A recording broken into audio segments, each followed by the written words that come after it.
आरती, तुम बार बार ब्लर होती जा रही हो। नाम Purva, हो रहा है, Yes. कोई Dr. भी नहीं होता है। Purva, we can Yes. start. Good evening, everyone. A very warm welcome to ISA National PG online class. Myself, Dr. Purva Kumrawat, Assistant Professor, Department of Anesthesiology at Uttar Pradesh University of Medical Sciences, Etawah.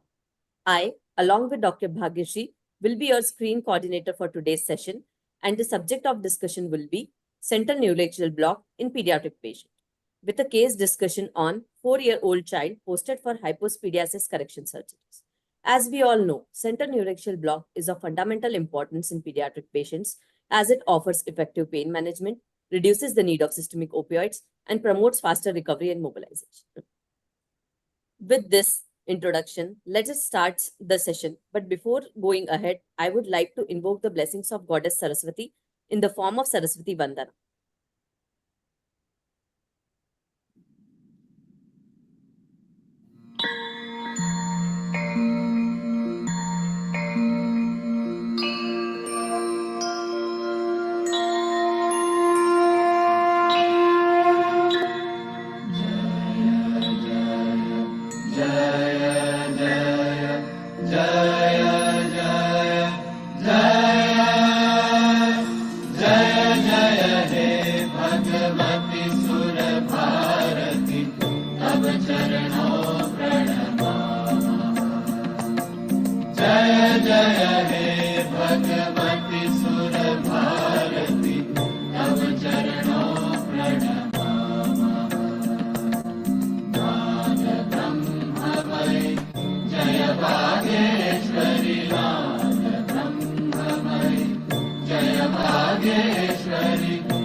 Now, I would like to invite Dr. Sukhminder Bajwa, sir, Honorary Secretary ISA National, to speak a few words.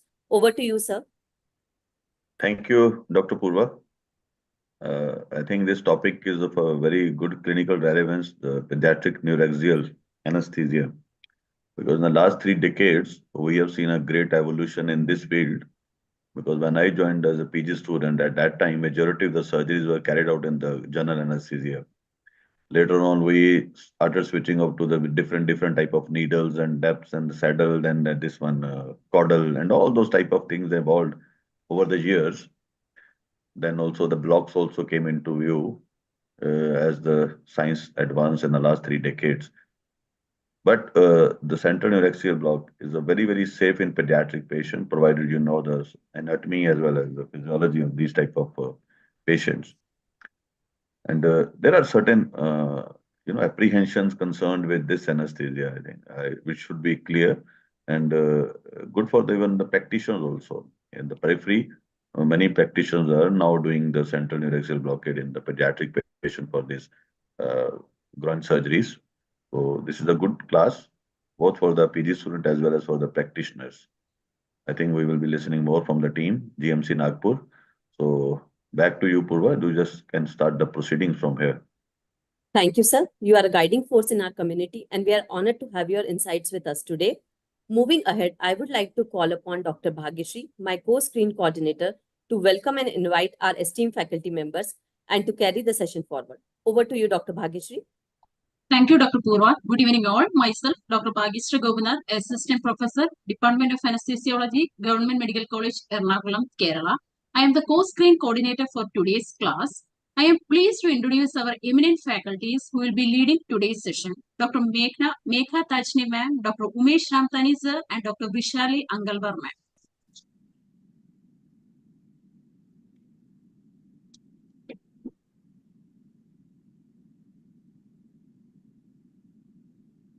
Dr. Megha Tajni ma'am, who is chairing today's session, serves as a professor and head of the Department of Anesthesiology at Government Medical College Hospital, Nagpur. With 20 years of experience in postgraduate teaching, her expertise lies in regional anesthesia and pain medicine. She has made notable contributions to the field with 16 publications in both national and international journals. I welcome you, ma'am, for chairing today's session. Dr. Umesh Ramdani sir, Associate Professor at Government Medical College Hospital, Nagpur, has 16 years of postgraduate teaching experience under MUHS NASIC. His specialty interests include regional anesthesia, pain medicine, and labor analgesia. He has notable achievements including serving as the organizing chairman of the 3rd Yuva Mahakon Nagpur 2023 and being a faculty member at both national and state level ISACON, ISSP, and IMA conferences. Sir has received numerous awards such as the President Appreciation Award from SAMS in 2023, the Proficiency Award from National ISA in 2019, Individual Public Awareness Awards from National and State ISA in 2019. He also earned the Prestige Nursing Home Most Active Member Award from ISA NCB in 2017 and President Appreciation Awards from ISA NCB in 2019 and 2021. Additionally, Sir has published 8 original articles and 2 case reports in his field of expertise. I welcome you, sir. Dr. Vishali Angalwar, ma'am, working as Associate Professor in Department of Anesthesiology in Government Medical College, Nagpur. She has PG teaching experience of 19 years. Her areas of interest are pediatric anesthesia, pain medicine, and labor analgesia. She has been recognized for her contributions to the field with notable awards such as President Appreciation Award in 2023 by SAMS and Excellence Proficiency Award in 2019. She has an impressive academic record with 18 original articles and 10 case reports published. I welcome you, ma'am, for today's session. Before starting the session, few words about the rules of the session. Audience, please keep your microphone mute during the entire session and please keep your video off. You can type your queries in the chat box, or if you have any doubts, you can raise your hands by clicking reactions option in the bottom of your screen, and all your queries will be addressed at the end of the session. Before we get started, respected faculties, please introduce your residents for today's class. Over to you, sir and ma'am. Hey everyone, good evening, Bajwa sir, Madhuri madam. Today's presentators are our JR3s. First is Dr. Khyati Geda. She will be presenting a case. And then another JR3 is Dr. Nagas. He will be presenting seminar on neuraxial blockade, central neuraxial blockade in pediatric patient.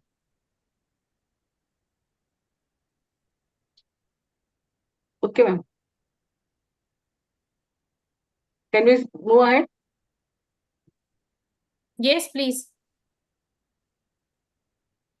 So now Dr. Khyati Gedam will present her case presentation.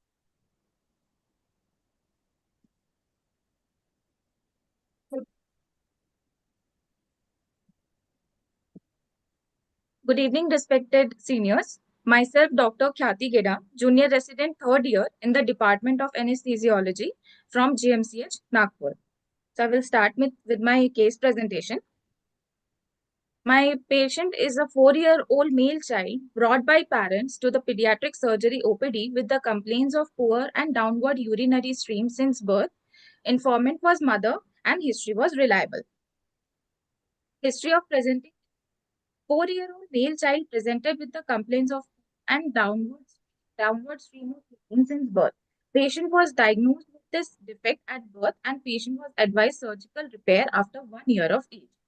Urine is pale yellow in color, non-foul smelling, no history of cry during passage of urine, no history of associated fever, chills, nausea, vomiting, no history of reduced physical activity, malaise, irritability. No history of any discharge from urethra, no history of any facial puffiness, abdominal swelling, swelling in upper limb, lower limb, no any evidence of hematuria.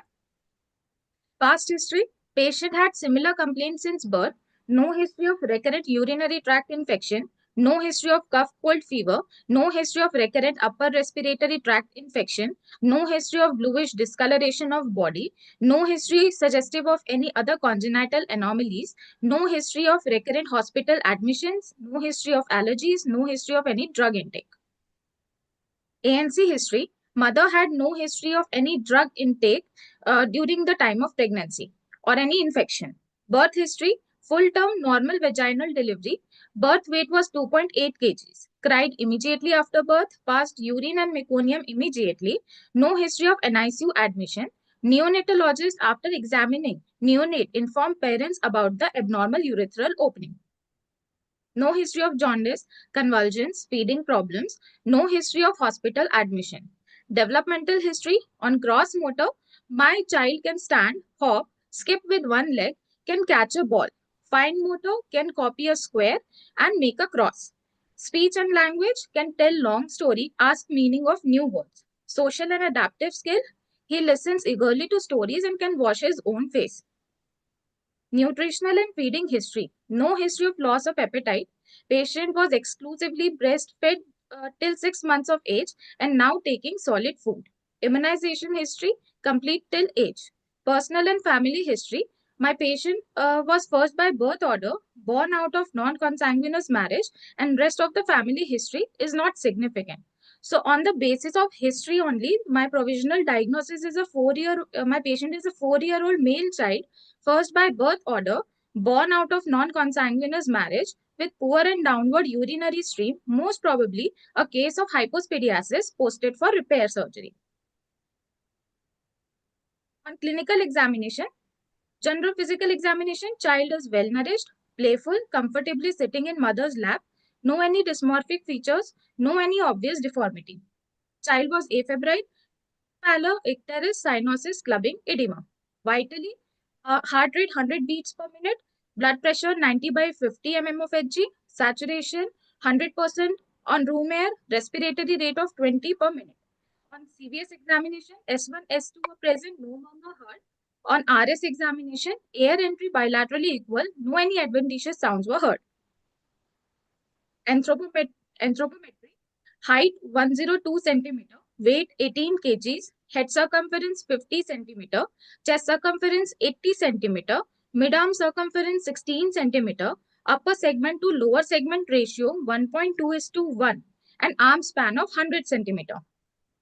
Head-to-toe examination, skull was normal in shape, size, anterior fontanelle closed, no any facial deformity, eyes, nose, ear within normal limit, cleft lip, palate, good oral hygiene, no any loose tooth, no any obvious neck swelling, chest, thorax, abdomen within normal limit, no any other obvious limb deformity, no any other spinal deformities.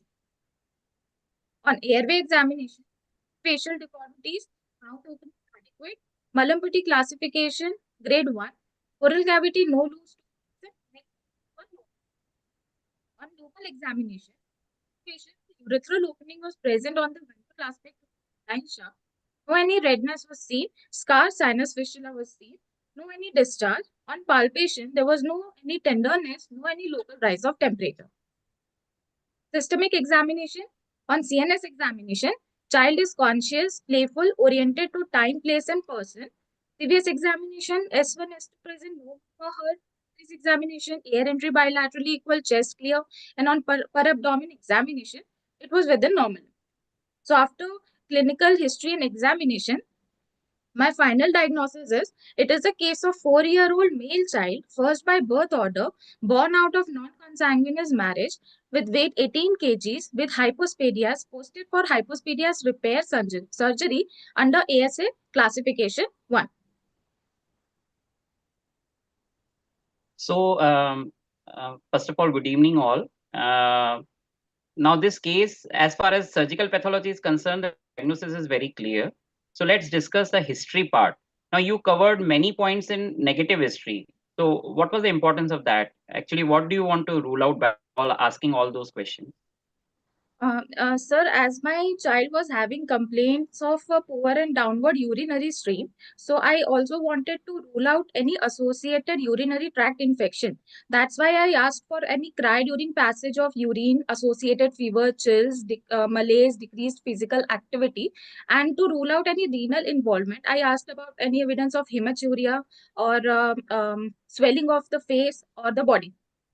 Along with that, in this age group, cough, cold, fever is very much important. And since upper respiratory tract and lower respiratory tract infection can have anesthetic implications, so that's why I asked all those negative history. So can you elaborate about the cough cold part? What are the anesthetic implications of URI in pediatric patients? Sir, if my child comes with complaints of cough, cold, fever, chills, rigor, I would first classify the signs and symptoms into mild, moderate, and severe. For mild symptoms, we can proceed with the surgery by giving aerosols of salbutamol. But for moderate signs and symptoms, I will first have to look for ratio, and then either we can proceed by giving aerosol of salbutamol and then proceed with the surgery, or we may need to optimize the patient and then proceed. Whereas in severe signs and symptoms, we might have to optimize the patient and wait for at least 2 weeks, re-evaluate, and then post the patient for surgery if it is elective, if it is an elective procedure. Dr. Khyati, your voice is breaking. Please check. Yes, that's what I was saying. Your voice is breaking in the middle. So you explained about the URI, but also you asked in details about the birth history and the developmental history. So what actually is important on this aspect for anesthesia purposes? Dr. Khyati, if you have a slides about your answers, you can show it now.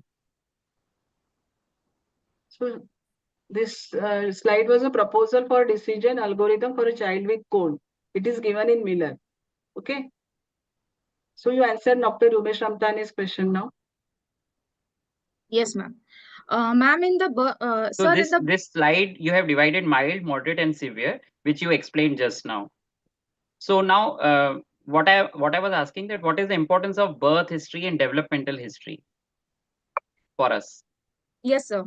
In the birth history, we ask about whether the child born was at term, preterm, or post-term. This is relevant to us because there are many conditions which can happen in this neonate and infant state, such as respiratory distress syndrome, apnea, perinatal depression, hypoglycemia, hypocalcemia, then meconium aspiration syndrome, hyperbilirubinemia. And in the developmental history also, we need, since it is a midline defect, we also need to rule out other defects of the body and other congenital anomalies such as Peary-Robin syndrome, Treacher-Collins syndrome, Down syndrome, Klinefelter syndrome, and velocardiofacial defects. Because because it will affect our anesthetic management if the patient is having any of this congenital defects. Also the Vactral association.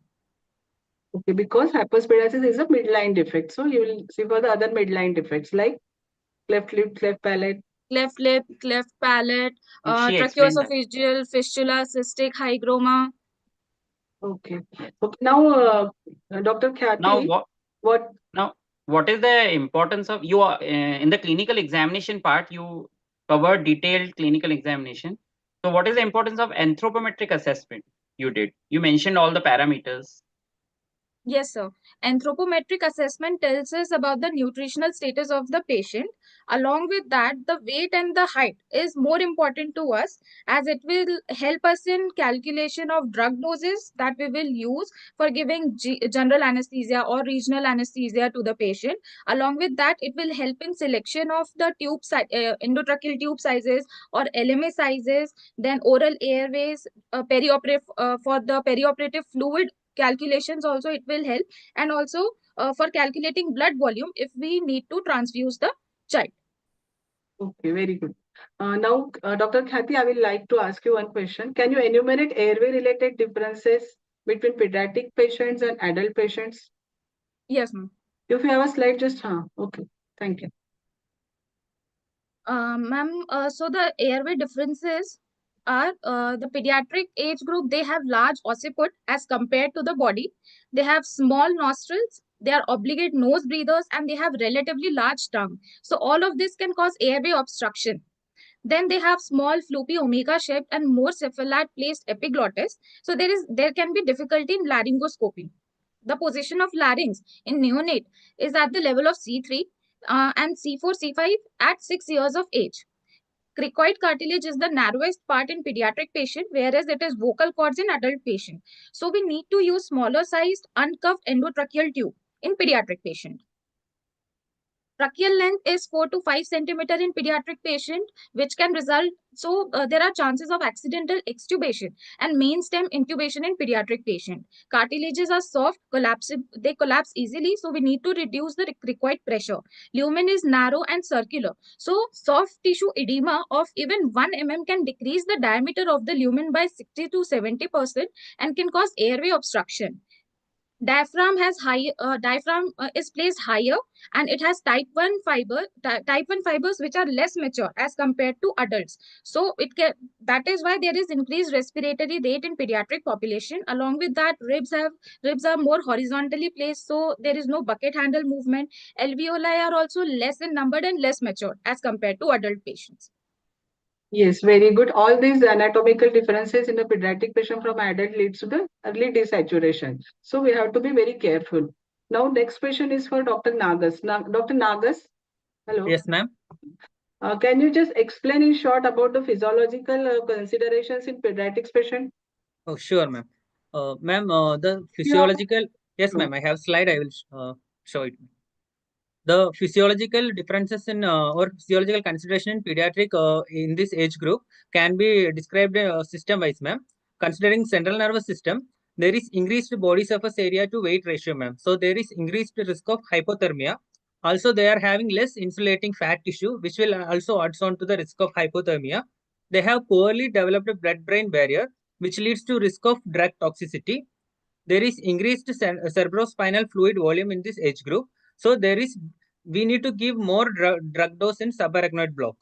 Also, shivering is non-existent in this age group, ma'am. So they have non-shivering thermogenesis for temperature regulation. Considering cardiovascular system, in myocardium, there is 30% less contractile tissue, ma'am. So the stroke volume is fixed in this patient and cardiac output depends on heart rate only. They have patent shunts such as patent ductus arteriosus or patent foramen ovale. So we need to avoid bubbles in IV line. They are having immature sympathetic system. So there will be more vagal predominance and they are more prone to bradycardia. Blood volume is more in this age group. In preterm neonates, the blood volume is 100 ml per kilogram. In term neonates, it is 90 ml per kilogram. And in normal younger children and older children, it is 75 ml per kilogram. Considering respiratory system, there is increased dead space already in this age group. So we need to use circuit with low dead space. There is decreased functional residual capacity as well as decreased lung volume. So the child may become cyanotic and there will be accelerated desaturation early. So we need to give adequate pre-oxygenation as well as ventilation. There is increased alveolar ventilation, which is around 100 ml per kg in this age group. So there will be rapid emergence from volatile anesthetics. Considering renal system, there is decreased glomerular filtration rate as well as tubular resorption. So we need to use fluids judiciously in this age group, ma'am. And also there is decreased metabolism of drugs, so increased chances of drug toxicity. Comparing with the liver, there is immature enzymatic system, ma'am, especially cytochrome P450 system. So decreased metabolism of drug will happen, and the increased duration of action of drugs will be there. Also, vitamin K will be absent at birth, so we need to supplement with vitamin K injection. Okay. So it means that you should not take a child as a small adult only. So child is an independent person or a personality in terms of all these systemic physiological changes and anatomical changes.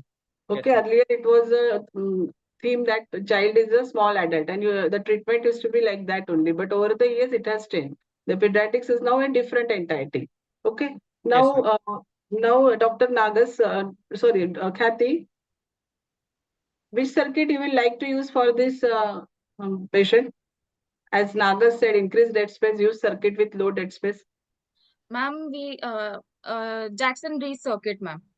And you can use modified bench circuit also comfortably.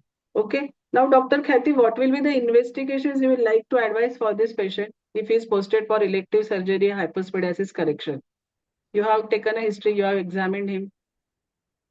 Yes, ma'am. I will advise minimum investigations to this patient, which will include hemoglobin, total leukocyte count, platelet counts, kidney function test, urine routine microscopy, and sugar levels. And if there are any comorbidities present, for example, if the patient was having upper respiratory tract infection, cough, cold, fever, I would have advised chest X-ray, nebulization, or if murmur was present, I would have advised ECG, 2D echo, pediatrician opinion, or cardiology opinion for the same.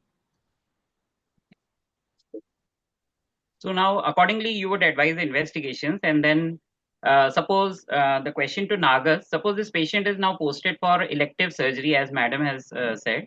So Yes, sir. broadly, can you enumerate broadly the anesthetic challenges and considerations in this patient, in pediatric population as such? Yes, sir. Broadly the anesthetic challenges as well as consideration. If you have, you can show it. Yes, ma'am. Broadly, the anesthetic consideration as well as challenges in this age group, sir. First and foremost is NBM guidelines, whether the child has followed NBM guidelines, child or the parents. Consent taking is another consideration. IV access itself is a major anesthetic challenge. Then separation anxiety, preoperative preparation, drug dose calculation and pharmacology is another consideration we need to take care of. Choice of technique as well as conduct of anesthesia. Airway itself is a big challenge for us in this pediatric age group. Recovery, then perioperative complication as well as postoperative pain management. Yes, very good. So these are the broadly the challenges in pediatric patients. So Dr. Khyati, let's discuss one by one these challenges. So Dr. Khyati, explain us about the NBM guidelines and the consent in pediatric patients. Yes, sir. So the NBM guidelines suggest that patient should be kept NBM for 6 hours for solid food and non-human milk, for 4 hours breast milk, and for 2 hours for clear fluids. Okay, but if child has taken clear fluids in front of you just 1 hour before, will you postpone the surgery or is it okay 1 hour? For 1 hour, ma'am, we can post the patient for surgery. Yes, Or okay. we can wait for 1 hour and then post for surgery. Yes, we can allow the child clear fluid up to 1 hour in the recent guidelines. But to be on safer side, we take it as a 2 hours. But 1 hour is also sufficient. NBM for clear fluids. Okay. And what about consent? Ma'am, as my patient is a 4-year-old child, I will take consent from parents. Dr. Nagas, what is the assent? In which it is required? Yes, ma'am. Assent is defined as child's agreement to medical procedures, ma'am. In circumstances not he or she is legally authorized or they lack sufficient knowledge for giving consent competently, ma'am. Usually, assent is taken above the age of 7 years. From 7 to 14 years, they can give verbal assent, and from 14 to 18 years, they can give a written assent, ma'am. As such, assent is not followed in our country. It is usually followed in African countries as well as some of the European countries, ma'am. Okay. It is explaining the procedure or surgical or anesthesia procedure to which a child is undergoing, and you just have to explain it verbally. Yes. Okay. Yes, ma'am. Dr. Khyati, since this child is between the age group 1 to 6 years, and in 1 to 6 years, the biggest problem is separation anxiety because child is aware about the surroundings, parents. So there is a separation anxiety. So how you will tackle this separation anxiety in this patient when patient is in pre-operative room and now we want to take him inside? How you will handle? Ma'am, in this age group, we can decrease this separation anxiety by using distraction techniques, by using preoperative playful techniques, by giving the patient toys, video cards, leaflets, videos. And there is also one concept of parental presence at induction. It is not very popular nowadays, but it has also been mentioned in the literature.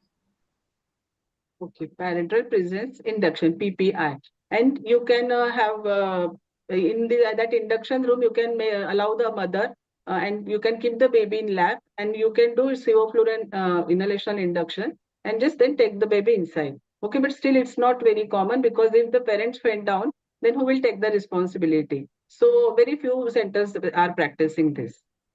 Okay. How will you secure the IV access? What all are the other ways to pre-medicate the child? Ma'am, if my child is cooperative, I can take the IV access easily in the pre-induction room. But if not, we have other options which we can use, like using topical anesthesia and EMLA. One of the example is EMLA cream, which is eutactic mixture of local anesthetic, which contains 2.5% lignocaine and 2.5% prelocaine, which we have to apply 1 hour prior under occlusive dressing prior to securing IV access. We have also got patches, and we can also secure IV access using inhalational induction agents under the effect of inhalational agents. IMLA patch, have you used it ever? What are the difficulties while using IMLA patch? Ma'am, in our institute, we used to do it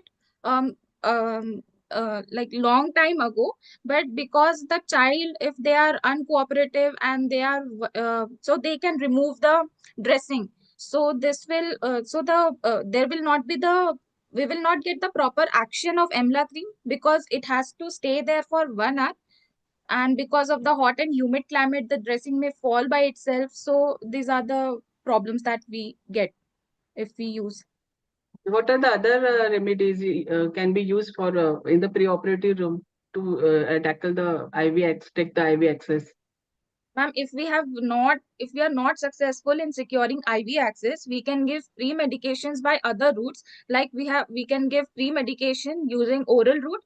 The drugs which are used: midazolam, clonidine, ketamine, dexmedetomidine, clonidine, and we also have fentanyl lollipops. Then we can also use intranasal route. The drugs which can be used are midazolam, clonidine, dexmedetomidine. Intramuscular route can also be used. The drugs available are midazolam and ketamine. And the rectal route, even though not popular, but also it has been mentioned. What is the biggest disadvantage of intranasal midazolam spray? Ma'am, it can cause irritation of the airway. Okay.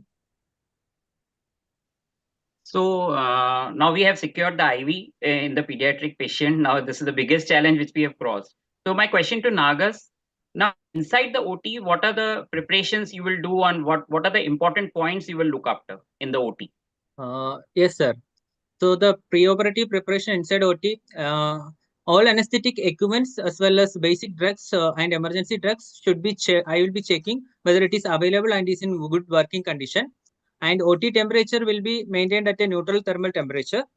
Multi-para monitoring, which includes ECG tracing, pulse oximetry, temperature probe, and non-invasive blood pressure should be kept ready, sir. And in our institute, we used to calculate the drug doses according to the weight of the child. We used to make a chart and we'd stick it inside the OT prior to induction of that particular pediatric patient. And pediatric difficult airway card should be kept ready. Pediatric IV tray, pediatric suction setup, as well as warm mattresses, etc. should be kept ready, sir, inside OT. And specific laryngoscopic blade, which we'll be using for this age group, Miller's blade should be kept ready, sir. Okay, broadly all the resuscitation equipments, emergency cart has to be kept ready. Specifically, Yes, drug dosages. That chart is a good habit that easily we can see the chart of the doses, whatever drug is required intraoperatively. Yes, sir. Now, my question to Khyati. Now, coming to the main part of this, that choice and conduct of anesthesia, choice of technique and whole conduct of anesthesia, you have to describe in short, actually. Yes, sir. So, Khyati. Yes, sir. So my choice of mode of anesthesia in this patient is a general anesthesia with a second generation LMA insertion and caudal epidural analgesia. So after all the OT preparations have been checked, I will pre-medicate my patient in the pre-induction room using injection midazolam in the dose 0.05 to 0.1 mg per kg IV plus injection ketamine 0.5 to 1 mg per kg IV plus injection glycopyrrolate 4 microgram per kg IV. After pre-medication, patient will be taken inside OT. All the multi-para monitors, which will include ECG, pulse oximeter, non-invasive blood pressure cuff, temperature probe, and EtCO2 monitor after induction. I will attach to the patient and will start pre-oxygenation side by side because we have sedated the patient. Pre-oxygenation will be done with 100% FiO2 using clear face mask and a Jackson-Rees circuit or modified Bain circuit for 3 to 4 minutes. IV fluids will be started with the isotonic crystalloids such as RL at the rate 4 ml per kg per hour. So after all this, I will start induction with injection fentanyl in the dose 1 to 2 microgram per kg IV plus injection propofol 2 to 2.5 mg per kg IV and injection atracurium 0.5 mg per kg IV. Second generation LMA Pro-C that is commonly used in our institute will be inserted, cuff inflated, and then RT insertion, cuff inflated bilateral air entry will be checked, and then a patient is put on ventilator on volume control mode with tidal volume of 6 to 8 ml per kg and respiratory rate set between 20 to 22 per minute so as to maintain the ATCO2 value between 35 to 45 mm of Hg. After that, after induction has been done, we will put the patient in lateral position and under all aseptic precaution, we will give caudal block to this patient using 2.5 inch and 25 gauge caudal epidural block needle, and the drug we will use injection bupivacaine 0.25% 10 cc plus injection clonidine will be used as an additive. In the dose 1 microgram per kg will be given under all aseptic precaution after confirming negative aspirate. Patient will be put back to supine position and will be handed over to surgeons. And at the end of the procedure, after patient will be reversed with injection neostigmine 0.05 mg per kg, injection glycopyrrolate 8 micrograms per kg IV, and after thorough oropharyngeal suctioning is done and reversal of reflexes, patient will be extubated. Okay, so you have nicely explained. There is a question in chat box also, the ventilator settings, which you told, ventilator settings of tidal volume, use of volatile agents you also mentioned, and there is a question about muscle relaxants, which you mentioned also. Now you gave LMA under general anesthesia, and then you gave caudal for perioperative analgesia, right? Yes. So can't we choose another mode? So I want to ask Nagas. So what about the other techniques? Like for example, TIVA and spinal anesthesia or some penile block. So what are the pros and cons of other techniques versus this technique, which we follow in our institute? Yes, sir. Actually, since our child is of 4 years of old, sir, we can use spinal anesthesia along with TIVA. There are pros and cons for both the techniques, sir. Such as in spinal anesthesia, it can be used for surgeries of shorter duration for less than 90 minutes procedure, sir, because of the receding effect of spinal anesthesia. And airway maintenance is a major drawback in this situation. And one trained anesthesiologist or trained staff is required while inducing with spinal anesthesia. Airway should be maintained along with that. And also we are supplementing with TIVA, sir. If at all TIVA weans off, the child may get irritated or start moving. So again, we need to supplement with other IV induction agents, so which will lead to polypharmacy. Pros are like spinal anesthesia is cost effective. There is no airway manipulation, so no cardiorespiratory complication post-op. There will be less post-operative nausea and vomiting. Ideally, good post-op analgesia should be given from that. In our institute, we usually follow general anesthesia along with second generation supraglottic airway disease device insertion with caudal analgesia, sir. It creates a balanced anesthesia because muscle relaxation is given by intermittent boluses if surgery is prolonged, and airway is already maintained by second generation supraglottic airway disease, and post-op analgesia will be maintained with caudal analgesia, sir.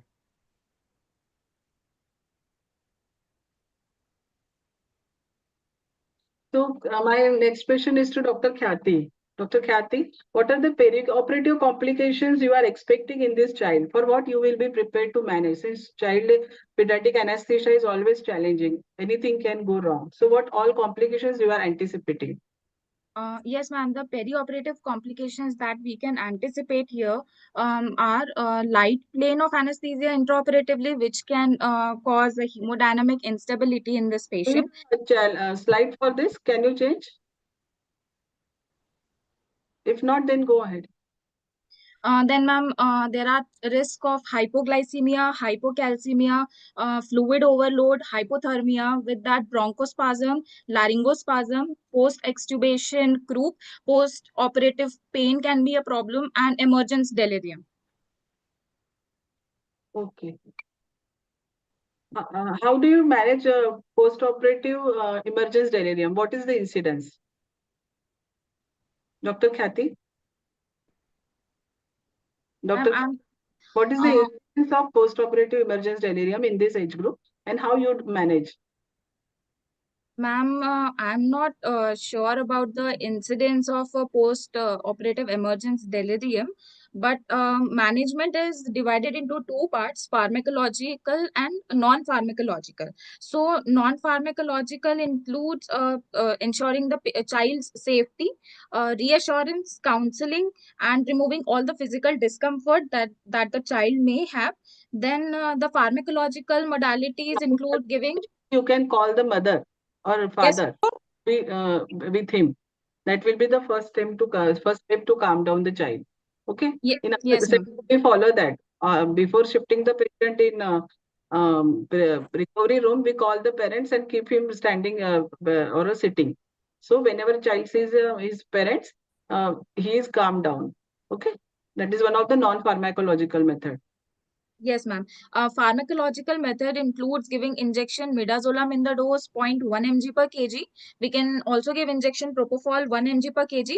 Or if we are in doubt that patient is having pain, we can give injection fentanyl 1 to 2 micrograms per kg, and dexmedetomidine can also be given. The propofol has to be given as a last option, not second option. Midazolam, fentanyl, and then propofol. Dexmedetomidine we don't like to use outside the OT recovery room. We don't use in recovery room. Yes, ma'am. Okay. And now you mentioned about the perioperative complications, but now this child is 4 years old. But suppose he's an infant, so there are certain important perioperative complications or post-operative complications like laryngospasm. So let's discuss the laryngospasm management of it in post-operative period. Before, I'd like to add one point. Incidence of emergence delirium in this 1 to 6 years babies is very high. It may range from 40 to 80%. But if you institute caudal for perioperative analgesia along with the alpha-2 agonists like clonidine or dexmedetomidine, the incidence comes down to low, drastic, like around just 2 to 4% only. If you give caudal and if you ensure perioperative analgesia, it just comes down to 2%. Otherwise, it's very high, 40 to 80%. Okay. Yes. Yes. Let's go to Dr. Umesh Ramtani's question. Sir, proceed. Laryngospasm. I want to know about the management of laryngospasm. Yes, sir. So management includes giving the patient 100% FiO2, followed by Larson's maneuver, deepening the plane of anesthesia, continuous positive airway pressure with 30 to 40 centimeter of water. And if all of these measures are not improving the signs and symptoms, we can also use injection succinylcholine in the dose of 0.5 to 1 mg per kg. So it is partial versus complete laryngospasm. So many times, then CPAP plays a major role. Sometimes CPAP reverses that laryngospasm, that pressure, high IPPV given with pressure. So that is many times sufficient. There is no need to give scoline only in many cases. But in some cases where there is complete laryngospasm, so we have to give scoline, smaller doses. So that can revert the laryngospasm. Now, there are some other complications also. Suppose, Dr. Nagas, if you remove the LMA in this case and suddenly patient lands up into post-extubation group, so how do you manage, and what actually is the post-extubation group? Sir, post-extubation group, usually in this age group, occurs maybe because of prolonged duration of surgery, or if you use large sized cuff of tube, which leads to tissue edema as well as vocal cord edema. The child may present with cough, breathlessness, stridor. So the management includes, we need to give propped up position with 100% of oxygen, and steroids are the mainstay of treatment in this group, sir. And also you can give a nebulized racemic mixture of epinephrine 2.25%. 1:10,000 dilution, 1 ml in 5 ml of NS, which can be repeated every 30 minutes until group is resolved. Yeah, answer was very good. I want to ask to Nagas. In this patient, Kathy has chosen to give caudal anesthesia. Which technique you are using at presently, or which other can you use? You can upgrade yourself. Ma'am, in our institute, actually, we are using landmark guided technique, ma'am. For upgradation, we can use USG guided technique also for giving caudal anesthesia block, which will have visualization. We can visualization of confirmation of placement of the catheter, as well as drug can be given, ma'am. Are you giving single shot or catheter? Are you putting catheter for we are giving a single shot, ma'am. Yes, we are giving single shot. And for your knowledge, in our institute, we are routinely using USG guided caudal block also. Yes, ma'am. We are using both the techniques, conventional landmark guided and USG guided also. Okay, we'll Yes. come to pros and cons of both the techniques in Naga's presentation. Yes, ma'am. Which are the other LMS you have or you have used in your setup or can be used? Second. Ma'am, in our setup, we have used all the second generation LMA most commonly. For example, iGel, LMA Supreme is commonly used, iGel is commonly used, Ambu Aura Gain, and LMA Proceed. Which one you find most reliable? LMA Supreme. LMA Supreme. But in this case, you have used Proceed. Okay. Any more questions? Should we go to chat box? Now over to MOCs actually. They can ask the questions in chat box, or we have a presentation also. We have presentation also. So after presentation, we would like to take the questions? No, we'll take it here only. No, take it now? Okay, ma'am. The first question is, what are the common complications of spinal anesthesia in pediatric patients? Can you show the slides, please? Hello. Can you show the slides, please? The MCQs. Ma'am, for this we have not kept MCQs. So MCQs are in Presentation part. Okay, take it. Yeah, carry on. Commonest complication of spinal anesthesia in pediatric patient is, in my experience, it is patchy effects, and it gets receded too fast, like within 40 minutes, 30 minutes, or not more than 1 hour. And many of the times, like surgery, like hypospadiasis, is above 1.5 hours. So that is why we don't prefer to give spinal anesthesia. And moreover, you have to sedate the child for the spinal anesthesia administration also, and intraoperatively also. Many times we need to give a deep sedation.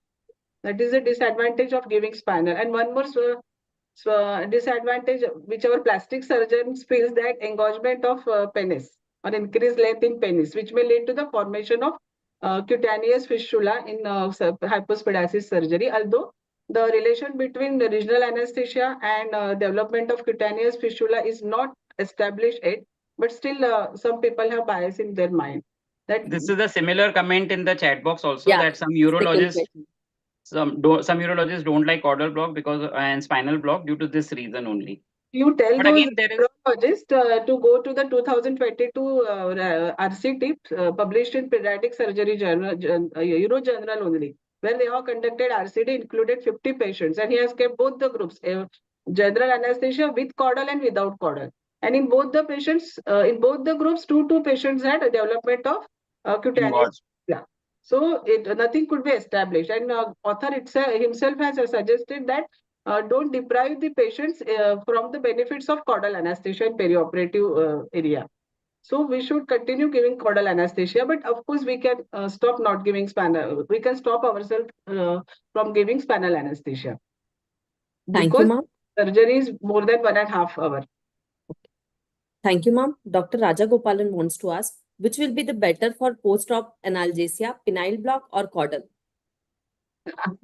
We routinely use caudal block. Penile block. Of course, caudal block would be better because penile block again would be short lasting, and caudal we can supplement more if a catheter is inserted in some long cases.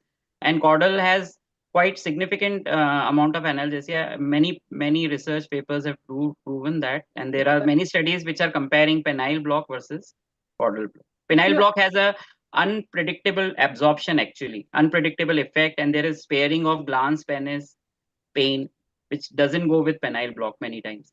Our surgeons do not like giving penile block because they blame penile block for engorgement of the penis and then later on oozing from the surgical side. Moreover, if you add additives like clonidine, in experts hand, caudal has a success rate of 96%, even with the conventional technique.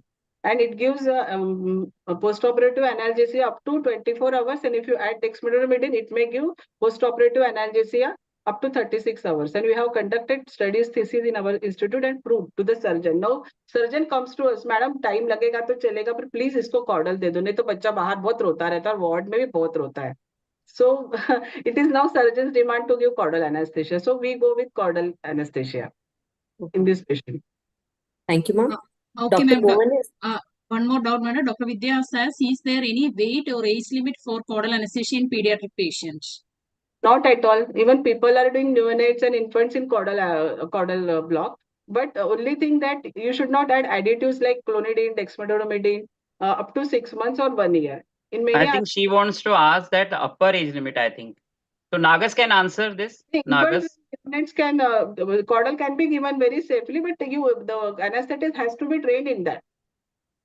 Anyone cannot come and just give caudal in infants or neonates. She's asking for the upper age limit. Upper age and weight limit, actually. Actually, sir, upper age limit for giving caudal is between 6 to 8 years. We need to give caudal anesthesia below 6 to 8 years of age, sir. Why? Is there any specific reason, Nagas? Ma'am. She has asked why also. Yes, sir. So you have to tell the reasons for that. Yes, sir. Post 6 to 8 years of age, as the child grows, there will be increase in conversion of fat to fibrous tissue, ma'am. There will be increased vascularity. There will be fusion of the sacral vertebrae, and there will be difficulty in giving positioning also for more than 6 to 8 years of age. And ossification of sacrococcygeal membrane. Yes, then sir. it may become difficult to. So there are technical, anatomical, and physiological reasons behind it. Okay. Yes, sir. Yes, sir. But in experts, and you can give it at any age.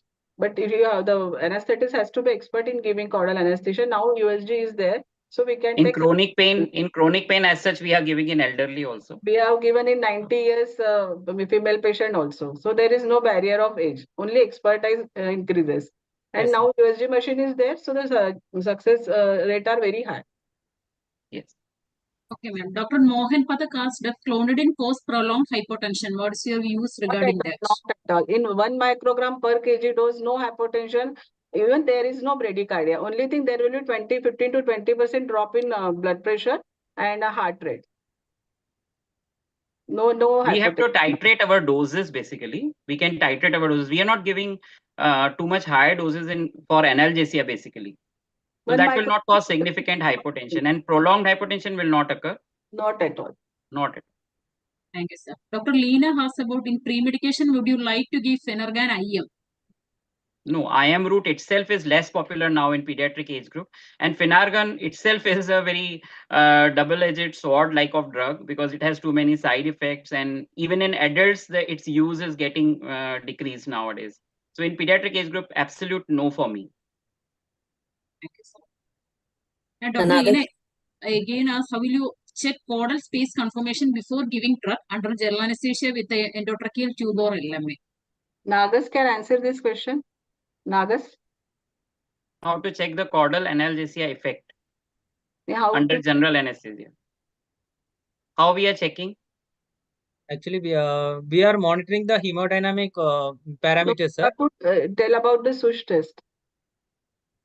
Madam wants to know how you will confirm that your needle is in caudal space before injecting the drug.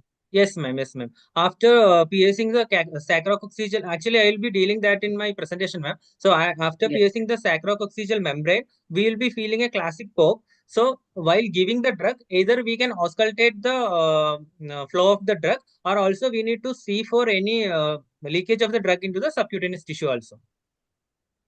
SUSH test and whose test. It is now obsoleted now, but still we are using. Yes, okay. Thank you, ma'am. Dr. Madanlal asks, which fluid is recommended in infants and neonates during perioperative periods? Ma'am, can you repeat the question? Which fluid is recommended in infants and neonates during perioperative periods? Actually, we have covered this in presentation also. And so far, isotonic fluids are recommended nowadays.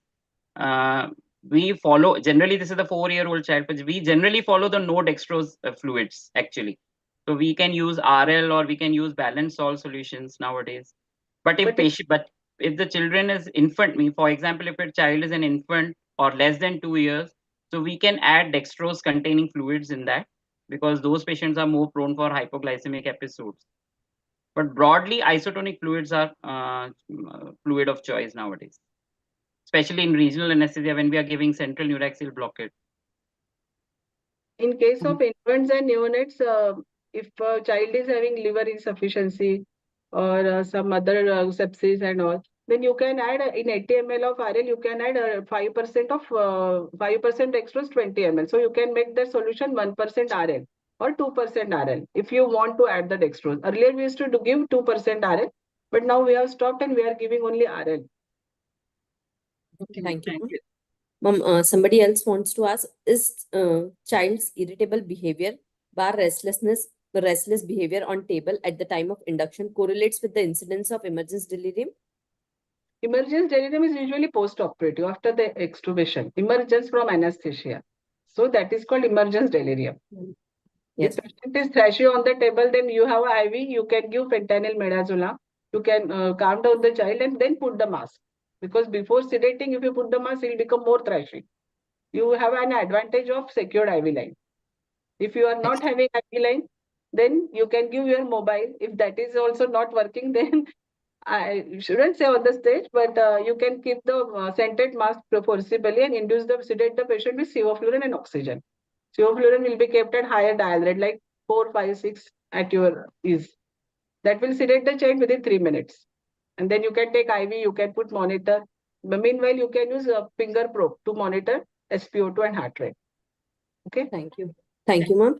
Dr. Soumya is asking duration of motor blockade, which is better, spinal or caudal? Spinal will be better, of course, if you are given a calculated dose. For motor. Here we are using caudal for analgesia. We are not achieving motor blockade by caudal. So that is a different thing. We are giving GA plus caudal for analgesia. So we have titrated our doses accordingly. So motor blockade we are not achieving by caudal only. We are giving it for analgesia. But spinal, definitely motor blockade would be better. Thank you, sir. Ms. Leena is again asking, does anyone routinely using ropivacaine and levobupivacaine in caudal for analgesia? Ropivacaine we are using.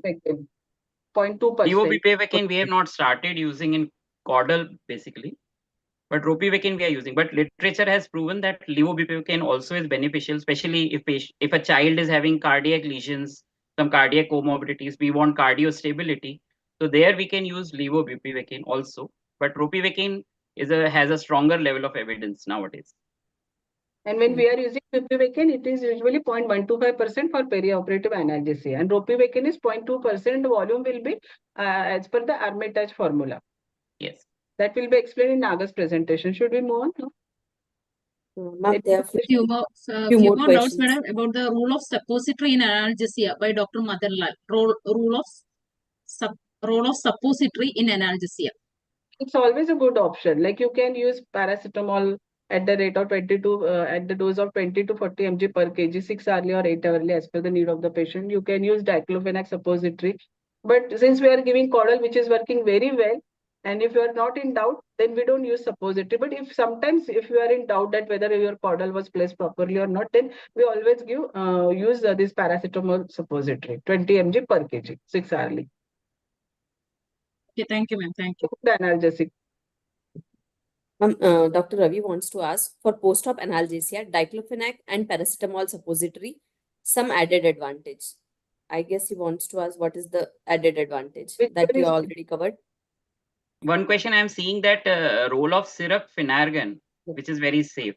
I would again repeat that guidelines say that Finargan is having serious extrapyramidal side effect, and syrup, when we are giving syrup, again it will produce the unpredictable action. We cannot predict the action of syrups and oral preparations. And basically, if a child is an enzyme inducer, suppose an infant is an enzyme inducer, there are chances of more extrapyramidal symptoms in such cases, because promethazine, Finargan, which they are asking, that will be metabolized by that mechanism. So basically, we should avoid these drugs, though the effect might be good, but side effects may be dangerous. Yeah, thank you, sir. Dr. Joby Joshi is asking, while using LMA, which mode of ventilation is better, whether it is pressure control ventilation or volume control ventilations? We are using volume control as such, but PCV can be used. Okay. Thank you, ma'am. There's one more question. Can we use caudal in circumcision alone? Yes, you can use, but the concentration of bupivacaine will be 0.25%, and you will have to wait for almost 12 to 15 minutes. Usually, surgeon resist to wait for this, and along with that, you have to sedate the child.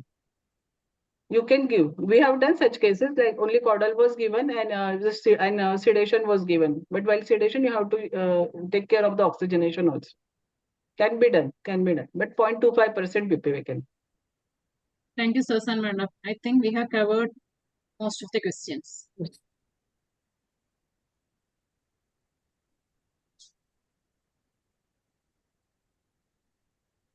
Dr. Purva, should we proceed for the Yes, ma'am.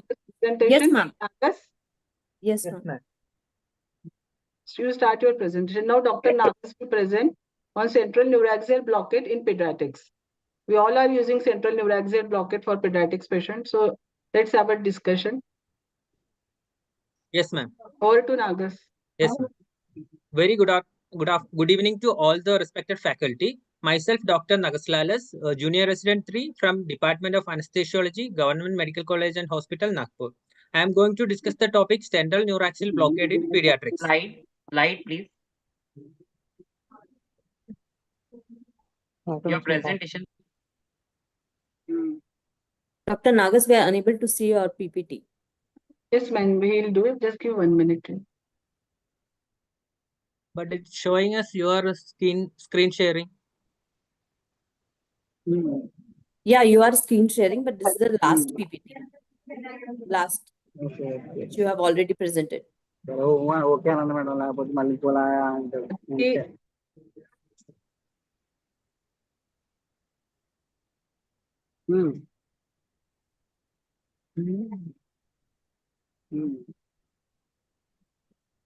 Yes. Now we can see. You can make full screen.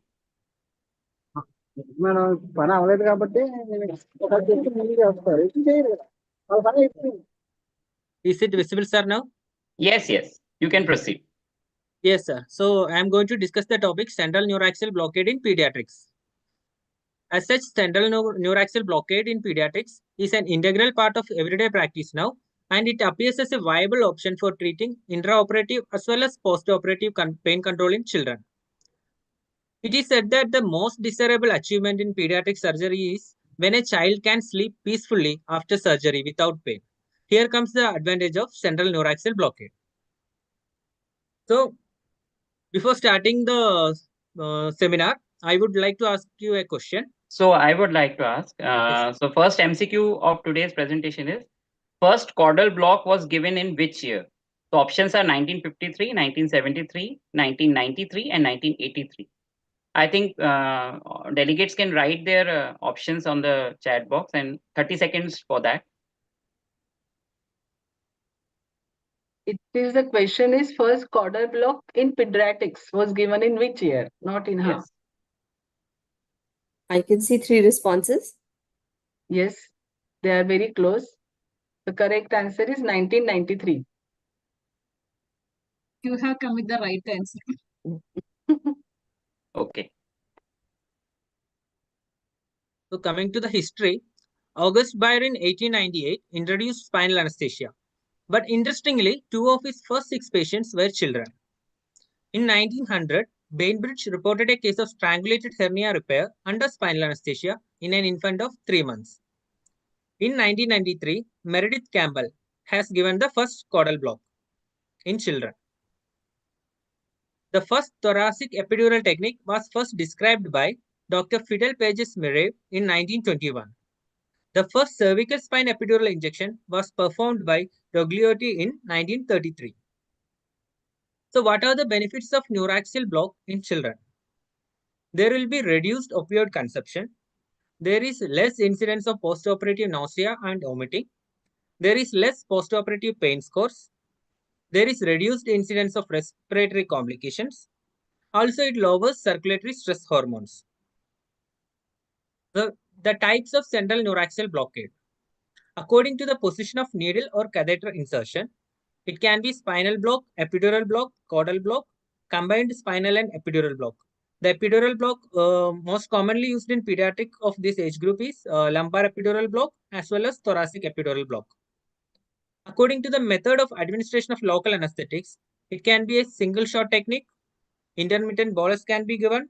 Also, it can be given as continuous infusion technique. So moving on to highlights of anatomy and physiology related to central neuraxial blockade in pediatrics. Developmental changes of spinal cord. Initially, the spinal cord occupies the whole length of the vertebral canal. As a result of faster growth of vertebral column, the caudal end of spinal cord, that is conus medullaris, shifts gradually to a higher level. So we are moving on to the next MCQ. I will be asking this MCQ. At what level does the dural sac end in infants of 0 to 3 months of age? Audience can answer by putting their answer in chat box within 30 seconds.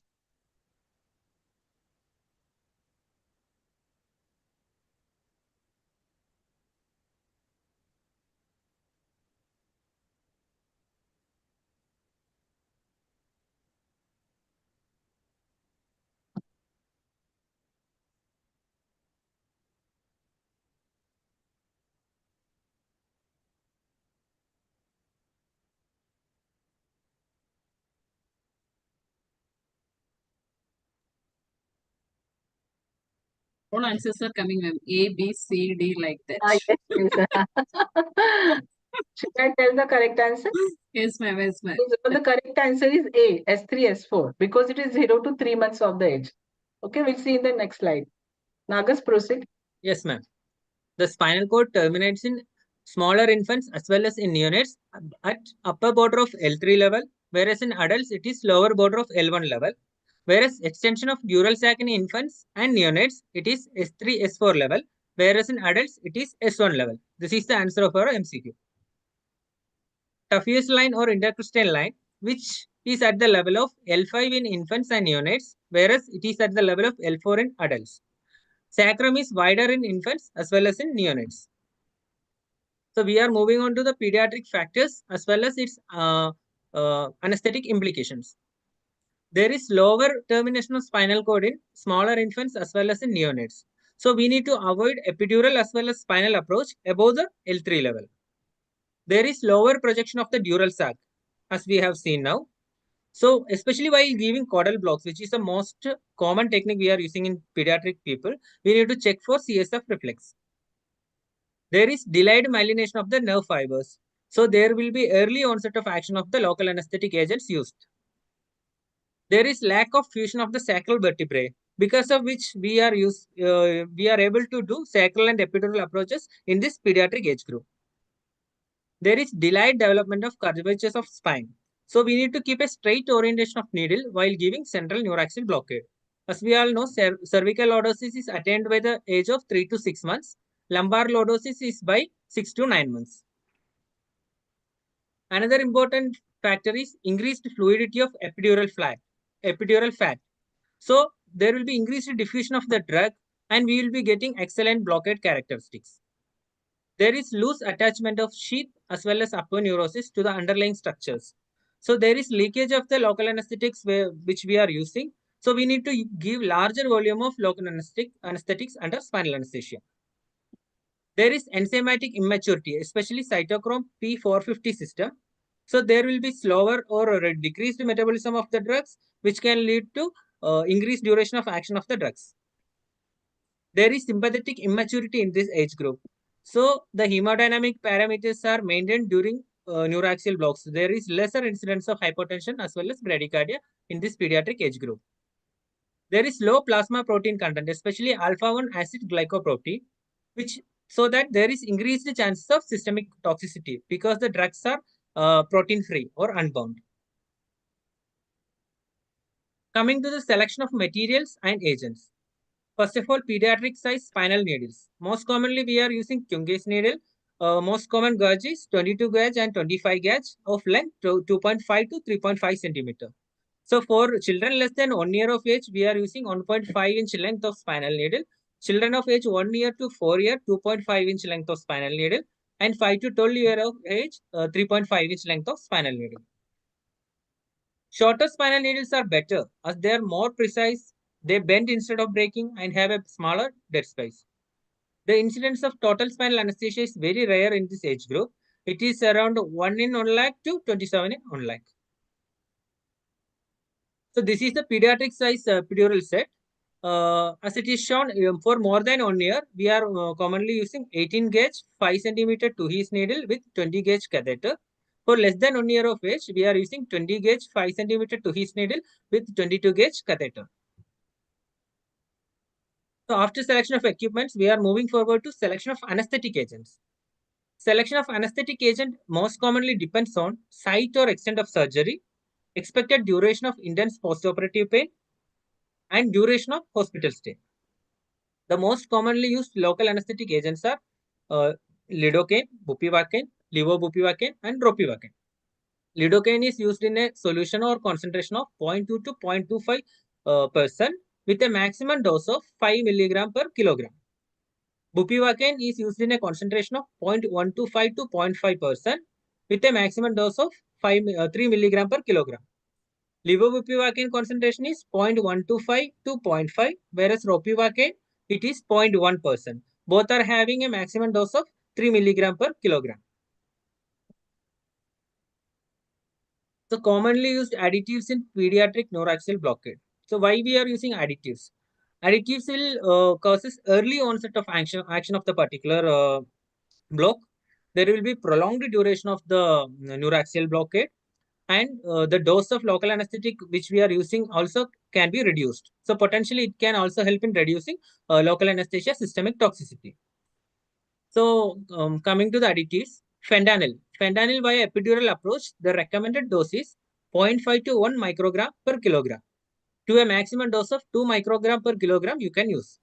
Via intrathecal route, you need to use 1 microgram per kilogram. Clonidine via epidural route, 1 to 1.5 microgram per kilogram is the recommended dose, whereas 2 microgram per kilogram is the maximum dose. You can use sufentanil, ketamine, dexmedetomidine via epidural route. The safety precautions. The acceptable environment for performing neuraxial blocks. Neuraxial blocks should be done in an operation theater under all aseptic conditions. The minimal mandatory monitoring as per ASA are ECG tracing, non-invasive blood pressure monitoring, pulse oximetry, and temperature probe. IV access and consent should be taken.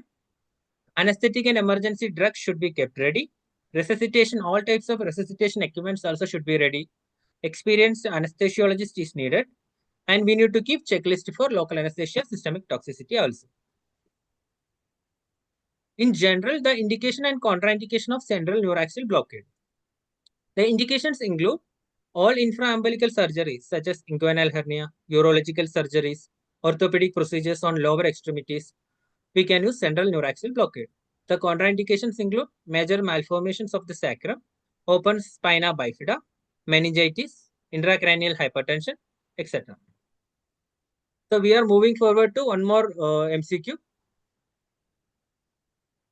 The volume of CSF in a child of weight less than 15 kg is A is 0.5 to 1 ml per kg, B is 1.5 to 2 ml per kg, C is 3 to 4 ml per kg, and D is 10 ml per kg.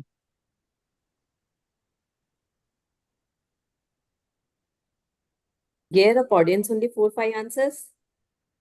Mainly they are C. C, yes. 2 Ds. Actually, it is less than 15 kg, so that is a catch in that question.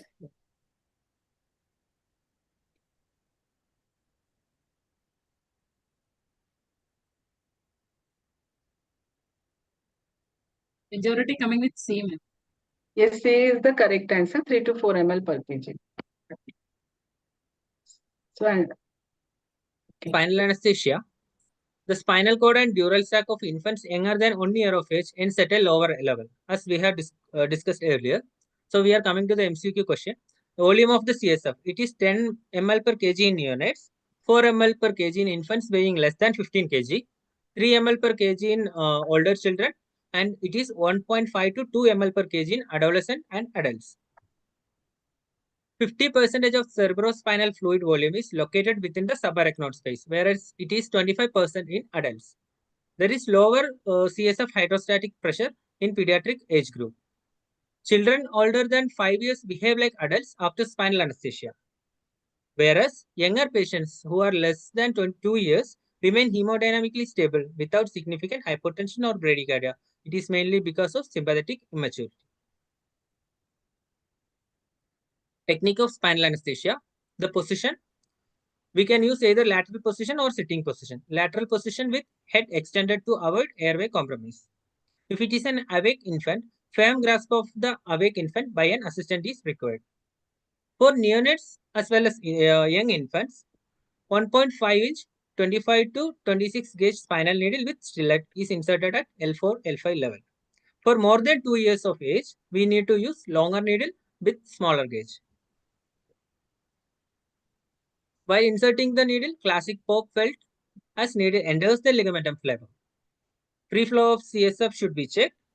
Inject the local anesthetic slowly at 0.2 ml per second.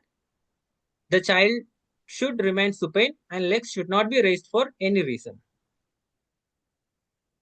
So the agents used for spinal anesthesia. So this chart is regarding local anesthetic used for spinal anesthesia in neonatal age group. You can use bupivacaine, levobupivacaine, ropivacaine. 0.5% bupivacaine, the dose is 0.5 to 1 milligram per kg. 0.5% levobupivacaine, the dose is 1 milligram per kg. And for 0.5% ropivacaine, the dose is 1 milligram per kg. Local anesthetic dosages used in children. In case of 0.5% bupivacaine, the usual doses are for less than 5 kg, we need to use 0.5 milligram per kg. 5 to 15 kg, we need to use 0.4 milligram per kg. And for more than 15 kgs, we are using 0.3 milligram per kg. For levobupivacaine, 5 to 15 kg, 0.4 milligram per kg. 15 to 40 kg, 0.3 milligram per kg. For more than 40 kg, 0.2 milligram per kg is recommended. In case of 0.5% ropivacaine, the usual dose is 0.5 milligram per kg. You can give up to a maximum of 20 mg. We are moving forward to epidural anesthesia. Anatomy and physiology of epidural space. It extends from the foramen magnum to the sacral hiatus. It is limited posteriorly by the vertebral laminae and the ligamenta flava. It communicates freely with the paravertebral spaces and it contains blood vessels, lymphatics, and loose areolar fat tissue. Pediatric epidural equipment has been discussed earlier. Technique for lumbar epidural anesthesia. Mostly preferred position is lateral decubitus position. Midline approach is preferred mostly. As I told earlier, the needle insertion should be done below the level of L3. Needle is introduced perpendicular to the plane of back. The distance from skin to epidural space can be calculated as 1 millimeter per kg for children more than 10 kg between 6 months to 10 years. Also, you can use pre-procedural ultrasound to determine the depth of epidural space. Confirmation of proper epidural space and catheter placement. So to identify the epidural space, you can use loss of resistance using air or saline, hanging drop technique, or ultrasound guided techniques. Aspiration and test dose can also be used to confirm. You must ensure negative aspiration. Also, you must inject slow injection of small increments of local anesthetics for test dose. The catheter is inserted to not more than 3 cm to avoid buckling, knotting, or erratic migration. Tunneling of catheter can also be done, which causes lower incidence of accidental removal as well as bacterial contamination. So we are moving to agents used in epidural analgesia or anesthesia.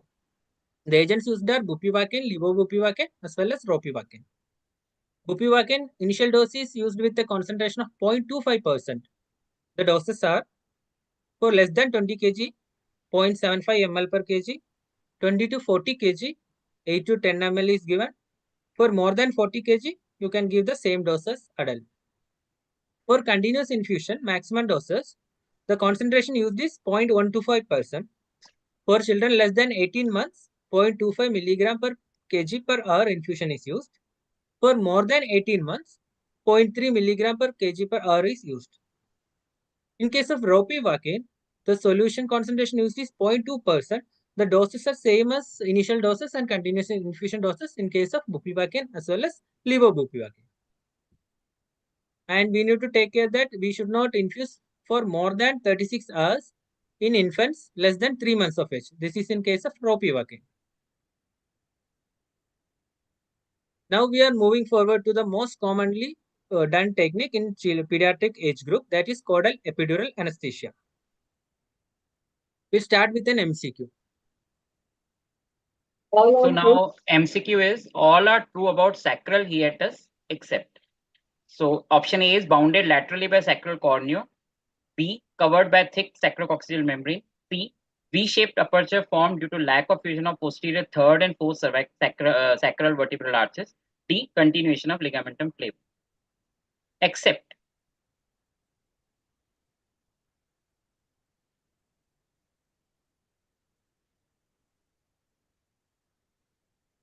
Both C and D coming, sir.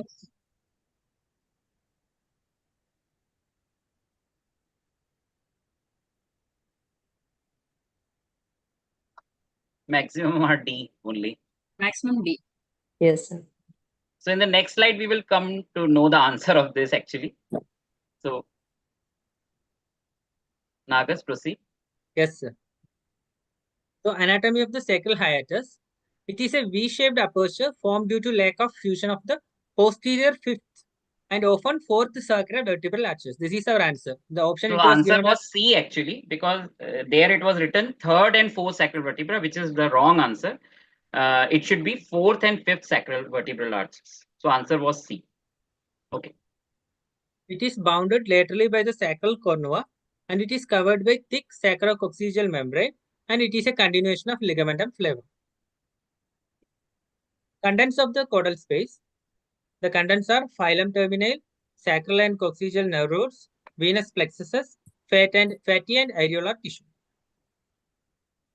So why caudal anesthesia is not suitable after 6 to 8 years of age? Due to change in axis of sacrum, difficult to identify sacral hiatus, and densely packed epidural fat which may get fibrosed later after this 6 to 8 years of age. Technique of caudal anesthesia. First and foremost is positioning the patient. Sims position, semi-prone position, prone position. So we will see the images of all these positions. This is a Sims position which we are not using commonly. Semi-prone position, which is used most commonly for providing caudal epidural analgesia in pediatric age group, and prone position. So as we have already discussed, there are two types of techniques. Either it can be landmark guided technique or USG guided technique for providing caudal anesthesia. So landmark guided technique, we need to palpate for sacral cornua along the spinal process. You are not audible.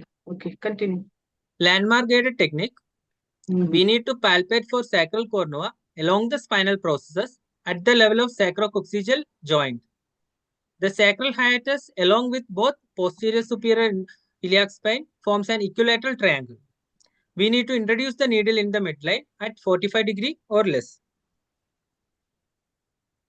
While introducing the needle, we will have a feeling of a classic pop on piercing the sacrococcygeal ligament. We need to inject the local anesthetic with frequent aspirations at the rate of 0.2 milliliter per second. Finger should palpate the skin cephalad to the injection to ensure the drug is not subcutaneous. In the diagram, you can see the landmarks for providing caudal anesthesia. This is the posterior superior iliac spine. Along with sacral cornu, it will form an equilateral triangle.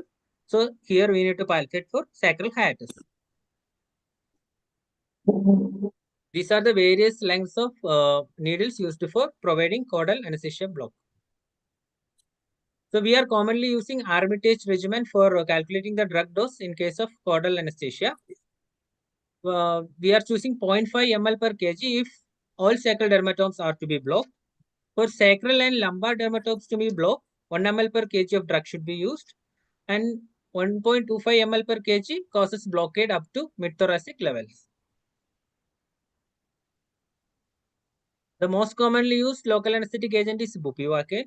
If it is a single dose caudal block, the concentration used is 0.175% to 0.5%, and the dose is 0.75 to 1.25 ml per kg. Maximum 3 ml per kg you can use.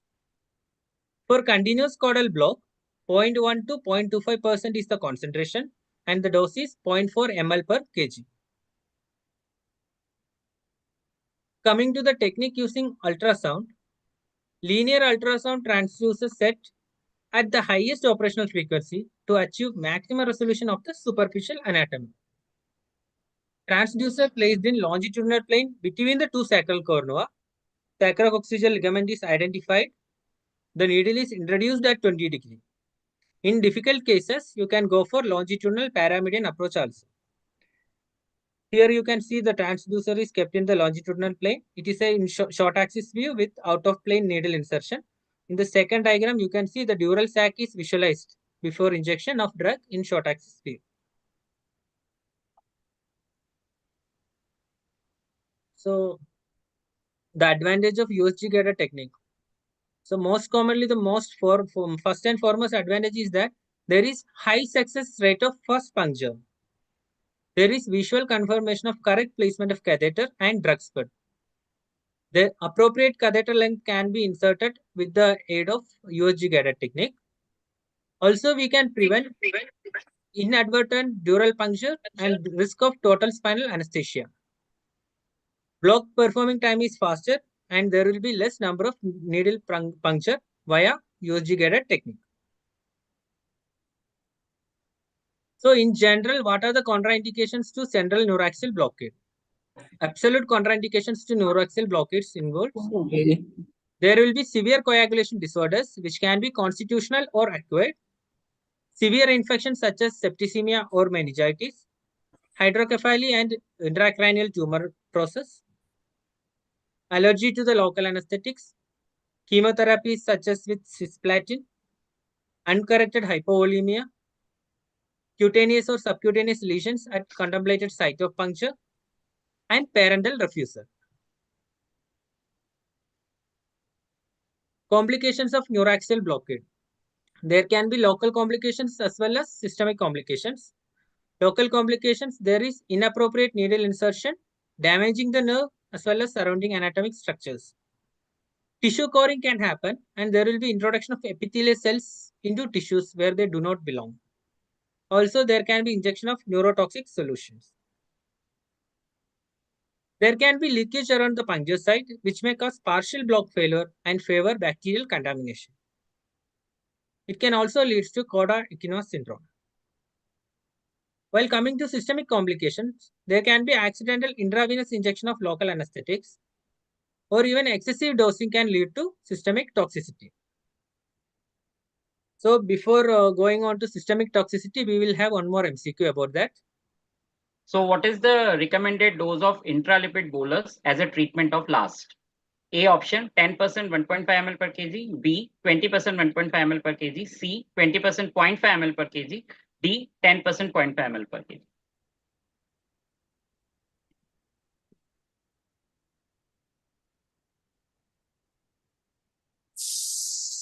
As of now, majority is B.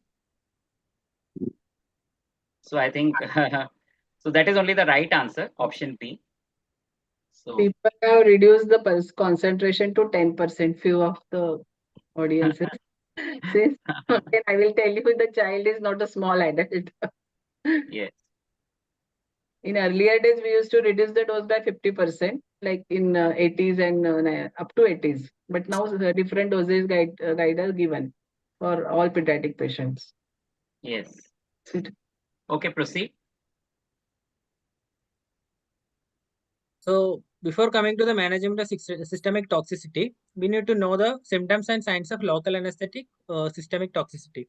So main thing we need to keep in mind is that in case of anesthetized children, they most commonly present with cardiac symptoms because CNS symptoms are either suppressed or masked by general anesthesia. The CNS manifestations involve apnea, seizures, and altered level of consciousness. Whereas common CVS manifestations are child can present with bradycardia, asystole, ventricular tachycardia, hypotension, and can lead to cardiac arrest. The common ECG changes which we will deal with are widening of the QRS complex. There can be ST-T segment changes and peaked or inverted T waves.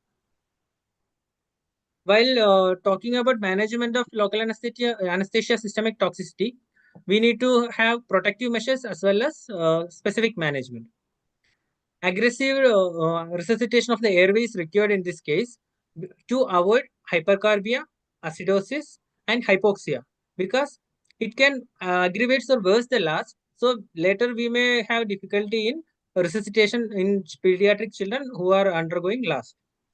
So first we need to take care of airway breathing circulation.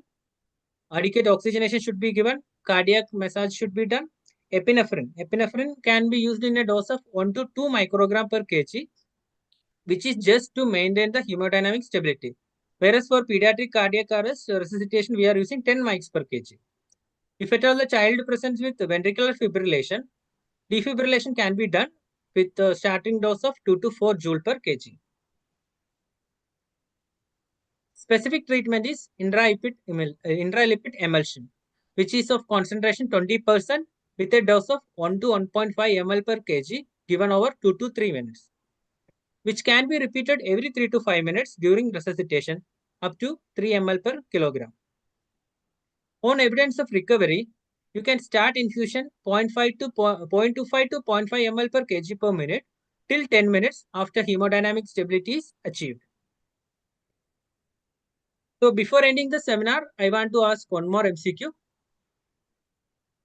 So why is the local anesthetic toxicity more in children? Why local anesthetics behave more toxic in children? So option A is due to high volume of distribution of drug. Option B, low protein content in the body of the children. Option C, high clearance of the drug. Option D, all of the above.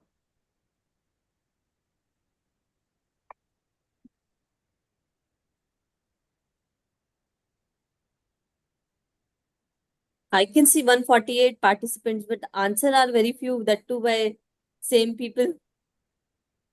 People are afraid of answering. Yeah. B is the majority. B. So what is the correct answer, Nagas? The answer is option B, sir. Low protein content in the body of children. Yes, alpha 1 acid Protein is reduced in pediatric age group. That is why free drug is available, and this free drug is culprit of all this toxicity. And moreover, Yes. if you give continuous infusion or intermittent boluses also, drug goes on keep accumulating, and that leads to Cumulative side effects. Okay. side effects. So low Okay, protein proceed. content. Yes, sir. The seminar is over. Thank you all. So I think nicely described by Nagas. So topic is open for discussion. Any questions? Some more questions in the chat box pending, sir. What is better to use for loss of resistance in epidural anesthesia in pediatrics and why? Dr. Manasi Savarkar have asked. Yes. What is the So I use think of saline? Air or saline. So comparison between air or saline.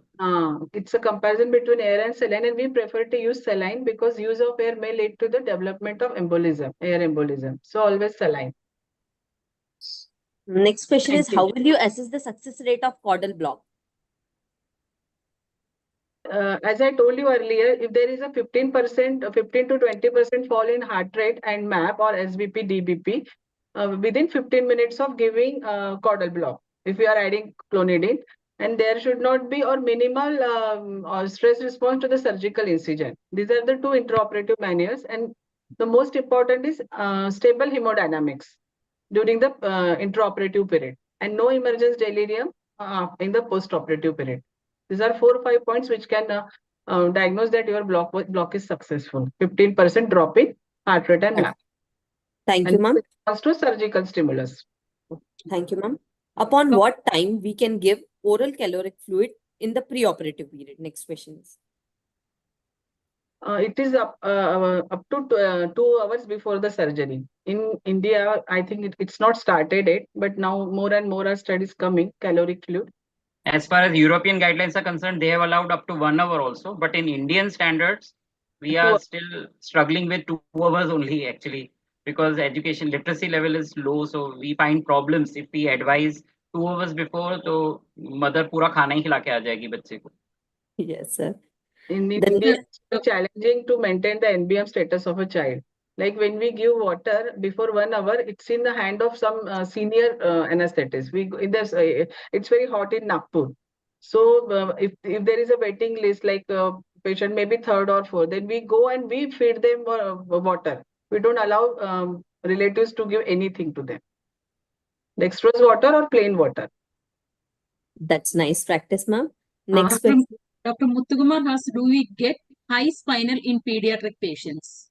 In the presentation, Dr. Naga's presentation, he has told that it's very rare because there is a natural guard of a scoliosis, lumbar. In the lower thoracic spaces, basically, the anatomical peculiarity of curvatures of spine is such a way that it behaves like a natural guard. So drug ascent is controlled by that. So there is a very rare chance of high spinal in pediatric patients, specifically infants and younger children.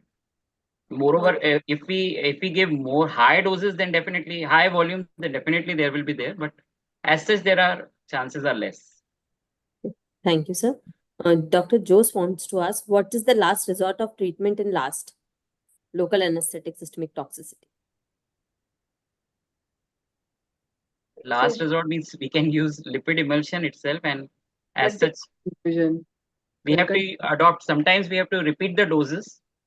3 times we can repeat the dose till the patient is revived of that last toxicity. And if at all patient is not getting hemodynamic stability, then we have to give continuous infusions of lipid emulsions. And then intubate the patient and put him on the ventilator and supports. Supportive treatment is only the option then remains, basically.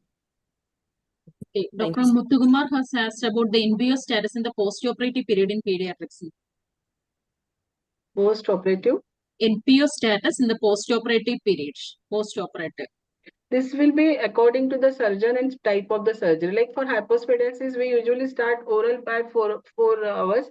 First, we give sips of water. And if he tolerates and if he doesn't omit, then after 6 hours, we allow full glass of water. And then if he again tolerates that full glass of water, then allow him soft diet on the day of surgery.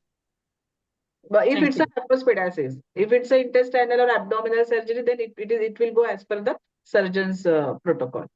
Because early resumption of the oral fluid will improve the recovery as per the ERAS protocol. Okay, thank you, ma'am. Next question is, why does pediatric spinal recedes faster?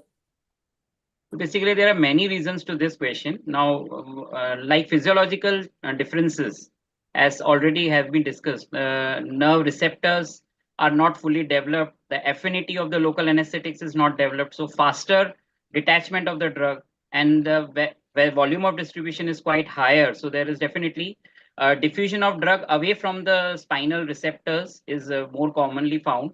And definitely these are the reasons that drug diffuses away from them. And the vertebral column is quite vascular. So vascular absorption of drug. So ultimately receptor level drug duration of attachment of drug to the receptors is shortened. So definitely the duration overall is shortened by that. In 2 lines, we can say the CSF volume is comparatively high, and due to high cardiac output, also there is a rapid washing out of drug. Yes, sir. So Dr. Jose is asking, what about CPB if facility is available? In which cases? Sir, she's in continuation of the last resort for the systemic local systemic tox. Yes, definitely that we can try. All this comes under supportive treatment. So to what extent you can go depending upon the facilities. There was one case report on this also, that the patient was having LAS, but that was in adult basically, not in the pediatric age group.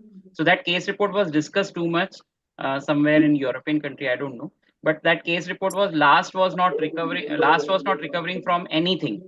Even infusions were given, all the supportive treatment was tried, and then finally the patient was shifted into CPB, cardiopulmonary bypass. So ultimately the entire circulation was clean, or whatever you can call.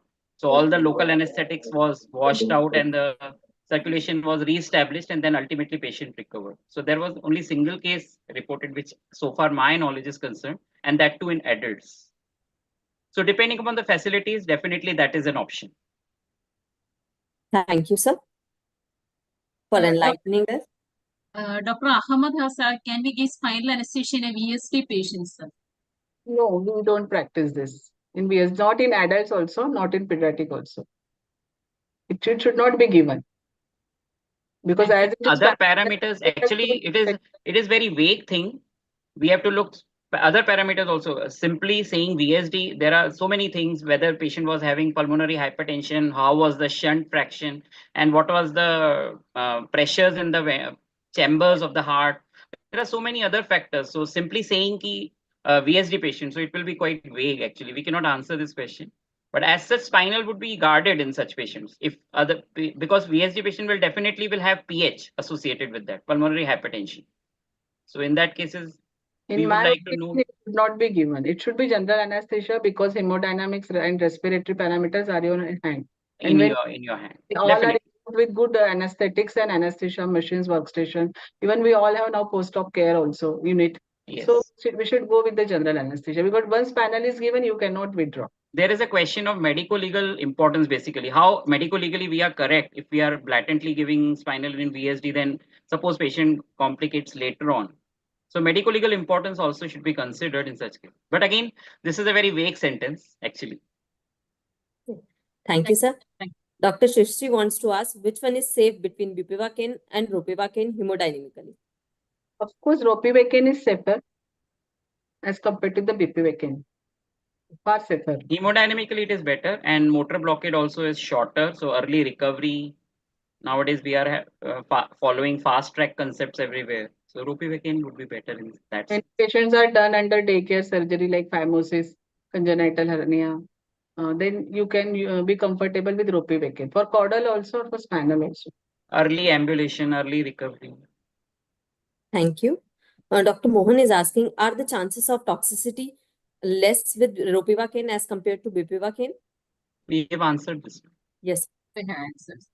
I can see there are no more questions in the chat box. This was an excellent and wonderful presentation with discussion, sir and ma'am.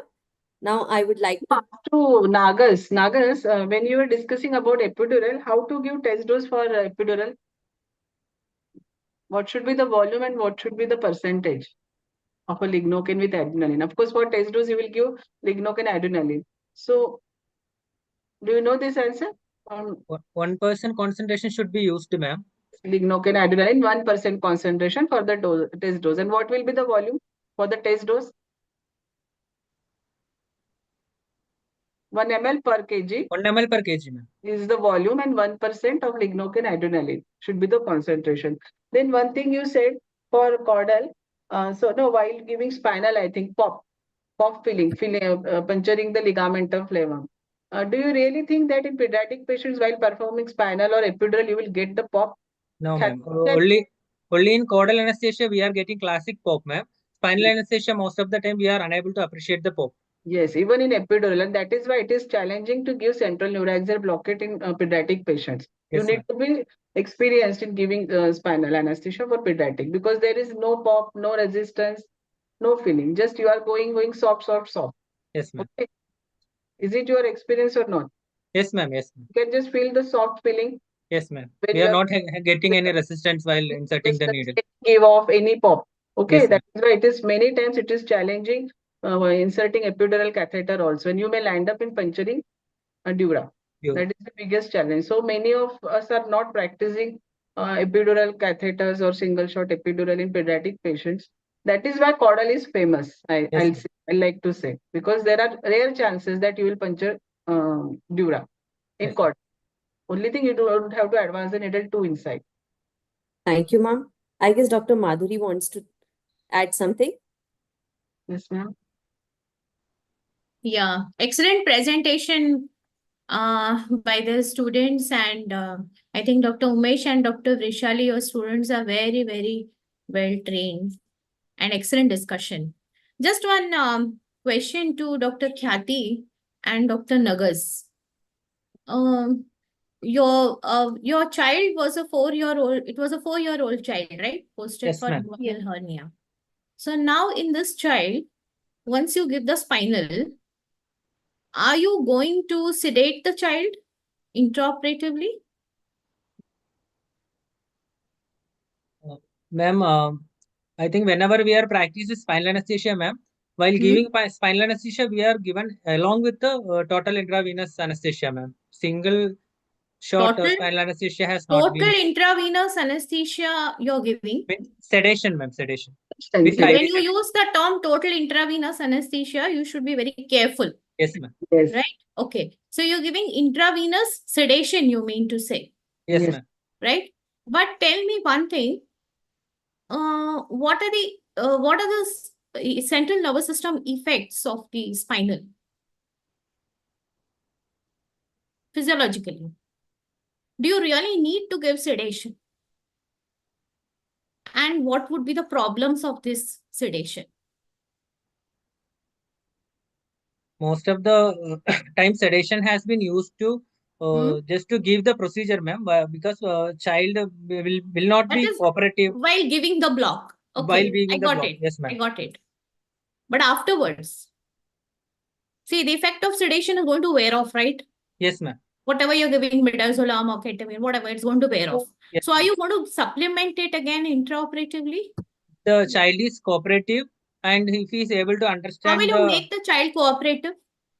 actually, ma'am, if we are planning to give spinal anesthesia in a pediatric child, so we practice like we used to have a pre-operative visit, ma'am. We will try to keep a Yeah, done. rapport with Done. the child one Very day good, prior very to good. the. You establish a good rapport. Anything else? No, I don't think See, he are knows. you going to give sedation? You tell me. Actually, See, madam, I think I'll just the thing is, Dr. Kati, once you give the local anesthetic intrathecally, the afferent pathways to the thalamocortical system, reticulothalamocortical system, those pathways are also blocked, the conduction, and the baby does get sedated. So some amount of sedation does occur after your spinal. Okay. And the more the sedation you give, more the chances of problems. Like, for instance, what is that? Patient Post-operative apnea apneic is very important.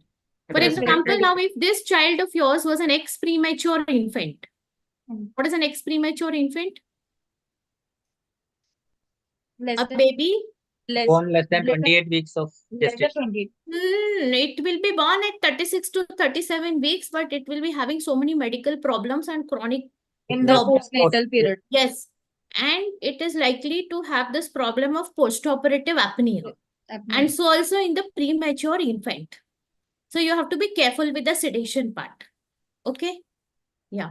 And one more thing I would like to add is in the list of Dr. Madhuri, just wait. I think even the kids are missing something here. Okay. When we are talking about a premature baby at the age of 4 years, it's about the development, how those 4 years have passed since going to the toddler stage. I think most of the systems that develop within the 1 year of prematurity, the child the anesthesia implications are more in the neonate when the baby is premature or something like that. And during the 4th year, majority of the systems, they get compensated with the growth of the baby. If the nutrition part is good, whatever the developmental delays in the neural circuits are there, they are also covered to a large extent at the age of 4 years. I think the child is 4 years. Second part is the sedation part. I will guide to give sedation throughout the procedure here. I will not worry about the apnea. Apnea we can always take care because whenever we are taking care of a pediatric patients, we are always very careful in the post-operative period about their recovery. We always employ a postgraduate student or ourselves there so that the patient should be, coming out of the sedation or anesthesia in a most smooth manner. Why I want to give sedation perioperatively in the pediatric patient at the age of 4 years? This is the age where they start, imbibing those habits, which can be a lifetime threatening or frowning or experiences are like that. It has been established in the studies on the pediatric, age groups. The people, the sounds around the ears of the operated sound, the mask faces, and all the instrumental things and the lights. So many things are there in the operation theater which can make us pediatric patient a panic or something, so much of the distraught or distress the patient may fear, it's always better to give sedation throughout the procedure. We can always watch when we are there because special vigil. That psychological side of the pediatric patient has to be taken care of during the operative period. You may establish a rapport. What rapport we will establish? We just see the patient only for one day for a pre-operative evaluation. How much rapport we can gain? The patient may be having more rapport with the person whom he has been in contact for a long period. A one-day rapport is not going to be sufficient for any patient, maybe a pediatric or an adult patient. So what rapport we may be making him laugh? He may laugh with you. He may be smile with you just because he is feeling a little bit of, soothed by that gesture of ours. But in fact, the reality, if you are the psychological developments at this stage, the rapport is very difficult to establish in all such patients. So ideally, in pediatric anesthesia, as the times have advanced with the once we are talking about the awareness under anesthesia, and this is just a slightly different from the awareness under anesthesia. The patient is having all type of feelings. If he, gets awake, if he gets to hear everything, if he gets to sometimes, sounds of the people talking around him, they may disturb him and later on, and that can always, post-operative distress syndrome and those type of pictures can develop. So this I will feel, maybe not written in the books, but people may go with it. But I think ideally, if we go with the psychosocial studies in anesthesia, the patient should be given a sedation or a general anesthesia throughout the period. He or she may not be experiencing those things in the operation theater perioperative period. This is my view on this thing. And my view is being supported by many evidence in the pediatric studies also, not the anesthesia. In pediatric studies, if you go the socio-psycho-developmental studies in the pediatric patients. Yeah, I fully agree with you, sir, for the 4-year-old child, but I had changed the case scenario for them. I had told them that if this case was a premature infant or an ex-premature infant, then would you give sedation? That was, I had changed the case scenario for them. Okay, I thought you were talking about the 4-year-old child, I fully agree with you. Okay. Yeah. And what about this one, regarding the routes of pre-medication, you can also give nebulized pre-medication. So which drugs can you give by nebulized route for pre-medication? Dr. Khyati. Don't worry, you have to have confidence in answering. Khyati and Nagas. Routine drugs only can be used for nebulization. Which ones are they? Pre-medication. You can give ketamine. Yes, dexmedetomidine, ketamine, and midazolam. Yeah. So the surface area. This pre-medication, the premature one, or this is the 4-year-old one? And now the next question. No, this is in general for all children. Not for the 1 year you were taking a change scenario, no? Not in I don't think so. This is for school-going children. School-going children. So, slide. Yeah, in USG guided caudal block, he said that the block is performed in short axis. Actually, we visualize the sacrococcygeal membrane and cornu frog-like appearance in short axis Nagas, but usually we perform the block needle long insertion long axis. When you want to put the catheter, that time only you can take help of the short axis. Of course, we start USG guided block with the short axis by identifying cornu as a frog-like structure. Okay, and then turn your probe in a long axis. Okay, there you will identify the sacrococcygeal membrane and sacral plate also. So you can see the needle path. Yes, ma'am. Okay. Dr. Mohan Pathak has asked the question: does hanging drop technique will help in giving epidural injection? Not Khyati, you tell me. Khyati, Khyati can answer. The reason behind it, the clinical reasoning behind it. That's very important. Hanging drop method, it is still used to check whether the catheter is inside the epidural space, because it is a potential space. Catheter or a needle? Needle. Needle. Okay. Then? Sir, because it is a negative pressure space. That's why when we put a drop of NS in front of the needle, it gets stuck inside. Now tell me one thing, in a pediatric patient of a 4-year, does the negative pressure in the epidural space of a 4 years is equivalent to an adult patient of 25 years? Do the negative pressure develop to the same extent? No, sir. So your madam just told when you are going through the thing, there is a softness in all the structure. You may not feel the pop-up. You may not be able to feel the things.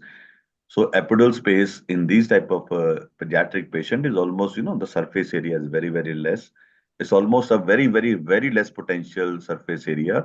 It may be, misleading. If you may not see the hanging drop method, although the negative pressure is there, but not to that much extent, which can see the volume of a drop in ml, how much that is able to hold, how much is it able to transfer from the needle's lumen inside, how much a negative pressure can be able to suck that drop to make it hanging.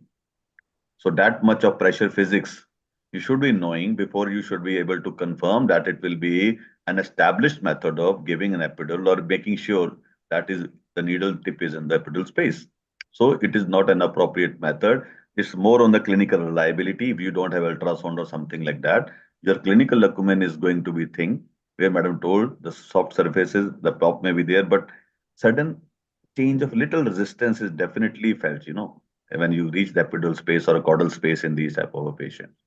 So hanging drop method is not an ideal method, especially in a 3-4 year old child. It's not an ideal method to confirm it's in the epidural space. Actually, this was discussed with Khyati. I think she forgot. Pressures in epidural space in children are relatively positive as compared to adults. They are not that much negative. Then very less negative, and surface area is also very less. You may not be able to. That is not enough to suck, not to hold the drop when it is hanging. The gravitational forces, the surface tension around the drop, as well as the negative pressure, the balancing. If you see that, you will not be able to hold the drop there.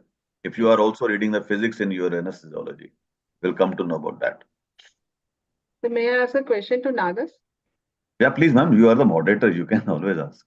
Nagas, as per the literature, central neuraxial blockade, especially epidural, is very effective and useful to the for the perioperative pain management in pediatric patients. But many anesthesiologists still has a blockage of using this technique. Is there any another alternative which is simple, requires less expertise? See, putting epidural catheter in adult is quite a good practice amongst every one of us. But for pediatric patient, it's a challenge. You have to work years and years, and then you can safely put this. So, do you have any other option for post-operative or perioperative analgesia? Ma'am, multi-modal analgesia can be used. Regional, amongst the regional. Ma'am, nowadays erector spinal block is also getting popular, and we are practicing in our institute also for providing post-op analgesia. Yes, that's a very good alternative or option to provide perioperative analgesia. And erector spinal block is very easy to perform, has very few disadvantages or complications. Okay. Yes. Dr. Bajwa sir, do you agree with us? I can agree if I have ultrasound. I don't have ultrasound with me, and with the clinical expertise, it's very difficult for me to practice erector spinal block in a pediatric patient because the softer structures, very minute structures, provided I am having ultrasound, it will be very safe. And regional anesthesia, actually, with ultrasound guided regional blocks, they have brought a revolution in anesthesia practice. That's why our specialty has, suddenly turned into a different entity altogether in the last 5 to 10 years because of the advent of the regional anesthesia under USG guidance and now fluoroscopy guidance. Now other more modalities will be coming. The blocks, you are getting a ASA3, ASA4 patients being done in these type of things. And many such techniques are also there which are upcoming, but their safety has not been established. But blocks have been, truly inspirational for any institutional person to go forward into it. And we don't recommend it for without ultrasound in pediatric patient at least. You may still experiment with the adult patient, but never do experiment with the pediatric patient if you don't have the access to the USG. We are using with USG guidance only. Madam वो तो मैं पता लग गया आपने जिस तरह से उनको पूछा हमारा अल्टरनेटिव तो इट वाज नोन कि GMC Nagpur is using USG and they are doing blocks very regularly it's was answer was very much visible on the face of Nagar For and institutional practice, it's okay. Kathy just left the scene that she should not be asked that question. She made the field clear for Nagas also. She's quite clever. Okay. Any questions from the more questions? There's one more question. Can we use segmental spinal? That's why I did not mention that segmental spinal.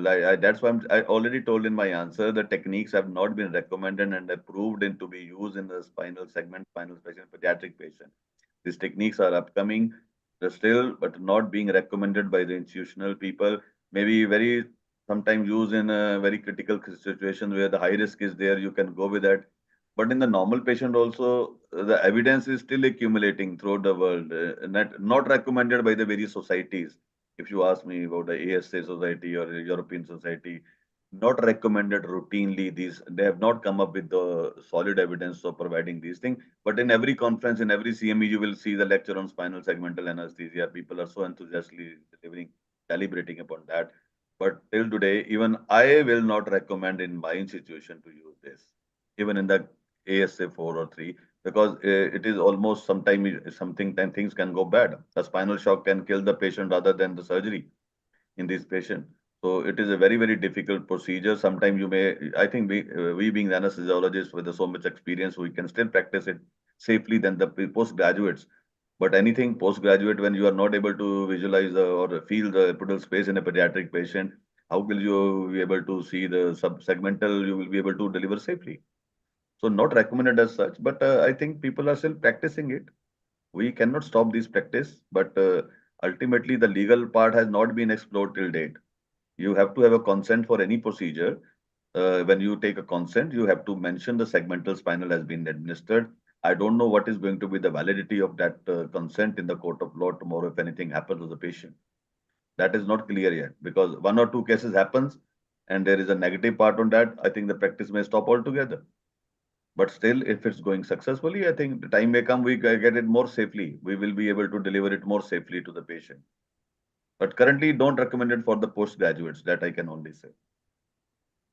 Next question is how do we manage inadvertent puncture of dura in pediatric patients? While performing epidural block, Yes. go slow, 0.2 mm per move. No, ma'am, manage, not the prevention. It's the managing. Once the already puncture has occurred. See, up to 6 years or 5 years, patient usually do not complain of a headache. The problem starts after 5 or 6 years of age. They will complain of headache. So it is like any other PDPH management. And in major surgeries, patients are usually lying down and they are well hydrated. And you can take a prick at a higher level. Like if you are attempting at L4, L5, then you take a prick, another prick at a higher level, like L3, L4. What else he wants to know? That's it, ma'am. There are no more questions in the chat box. I would like to take permission from our Honorary Secretary, Dr. Sukhminder Bajwa, sir, to close the session and present certificates to esteemed faculties and PGs. Over to you, sir. Okay, just wait.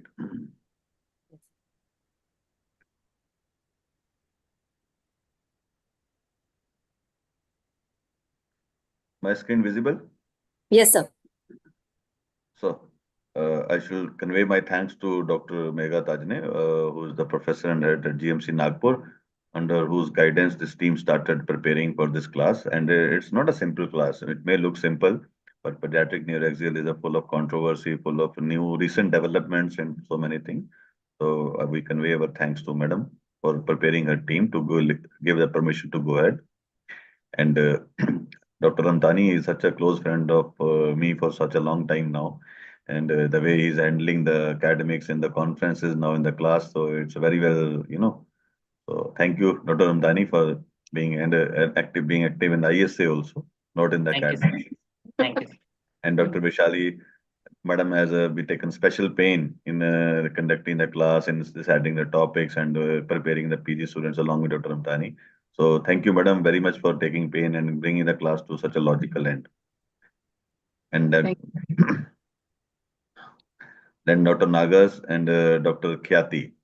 Really good work. I think your confidence was good, and as advised by you, by me in the beginning, that don't make any blunder, because that blunder will kill all the hard work done by you and your teachers. So it was a good, maybe 3 or 4 questions I've asked if you could not answer. That's a normal part. Even in the Viva on the final also, we the same thing. And the teachers always come for your rescue. So same thing happened here also. Dr. Madhuri came for your rescue, as well as Dr. Vishali and Dr. Amtani. So thank you for being a good student in this class. And Bhagyashri, she is, a good orator along with Dr. Purva. Thank you to both of them for being the class coordinators, screen coordinators in this class. Sir, sorry to disturb you, but may I ask one thing? Like, yeah, Madam, let me honor the okay, yeah, sure, first, ma'am. Let me honor sure. So, Dr. Bhagyashri and Dr. Purva, they took a special effort because, ma'am, these faculty always they do a special effort, spare a precious time to bring this class to a logical end to this extent. So that's why I'm thankful to both Bhagyashri and Priya, this Purva. And more importantly, I thank to my this one colleagues, Dr. Madhuri and Dr. Ridhima, Dr. Nishant. They have been wonderful people to hold these classes. Otherwise, there are a lot of problems, a lot of technical difficulties. So this always goes a hard work in preparing such classes. Now, madam, just one question. I have another meeting. You can ask and we can conclude. Madam, you said like in inadvertent puncture, can we just thread that catheter through the dural puncture and continue it as a continuous spinal? In pediatrics, it is not advised. It may be possible for the labor analgesia, but it will be neurotoxic in pediatrics patient. It's not advisable. Okay, then you got to abandon and go for GA in that case. Yes, but you can take a prick at a higher level, and you can attempt twice. See, ma'am, I think, ma'am, if epidural is necessary, I think better to go to higher level. But I think even if the second time dural puncture occurs, we should go for the GA, and then we know should not do anything. Rather, the management will be more importantly, the pediatric patients, very easy for a pediatric patient to lie prone for a long time rather than lying supine as compared to adult patients. So that is another option for management along with the other routine measures which we are managing the adult patients with a post inadvertent dural puncture. And I think, ma'am, it's always safe rather than experimenting in the pediatric patients. So one dural puncture, maximum if necessary, go for the second. Second dural puncture should not be followed by any more disturbance in the regional. Yeah, because you said the resistance is very low, isn't it? The tissues are so supple. Yeah. That will happen. That happens. Yeah. Thank you, sir. Ma'am, God has made the structures like that in pediatric patients. Nobody can alter. If the eyes come, ma'am, your eyes develop in your fingers only with a long time learning curve. So what Dr. Vrishali can do, I think Khyati and Nagas, they will take a long time to learn in that way. So it become easier. This is what anesthesia is a wonderful, the journey of anesthesia is about. People may say the first year resident is doing the same thing what a final professor and head is doing. But there is a hell lot of experience in those years. That gap nobody can fill. Only there are so many eyes in the fingertips, so many eyes in the ears, so many eyes, so many senses are there in an anesthesiology body, which we have seen in the cartoons also. But those things come with the years of experience, not immediately. You may learn the technique, but not the skills. Yes. Sir, have you discussed in between? I wasn't there. There was a scissor in here. So, did you discuss about the pedicloryl oral syrup, like triclofos, as a pre-medication? It can be used. No hassle about it. Can be used. No problem about that. Some people use it, still use them. But I don't think so. They discussed in between, but that can be used. Initially, that was the only one available. Then came people still use. I'm telling you, people still use. I've heard about it. I've seen people using it. But with the new things, ma'am, coming up, people, they go with the more advanced and easily available things. That is a way of going forward. That's the thing. Wherever the institutional buying mechanisms, their policy mechanisms, all comes into play. And safer. The new drugs are safer than particular. Yeah. Thank you. Thank you, ma'am. Thank you. Thank you, everyone. And I think it's a time to say goodbye. And because a wonderful class, and it will be recorded, available on ISA NHQ or YouTube later on when the class is over. So I thank all the faculty and coordinators for this class, and see you all soon in the next class on Monday. Sir, we will also like to thank you for giving us an opportunity. Yeah, ma'am, you people deserved it. The way you presented it, you have more than lived to the expectation of the audience also today. Thank you. So we always end by saying, long live ISA. Long live ISA.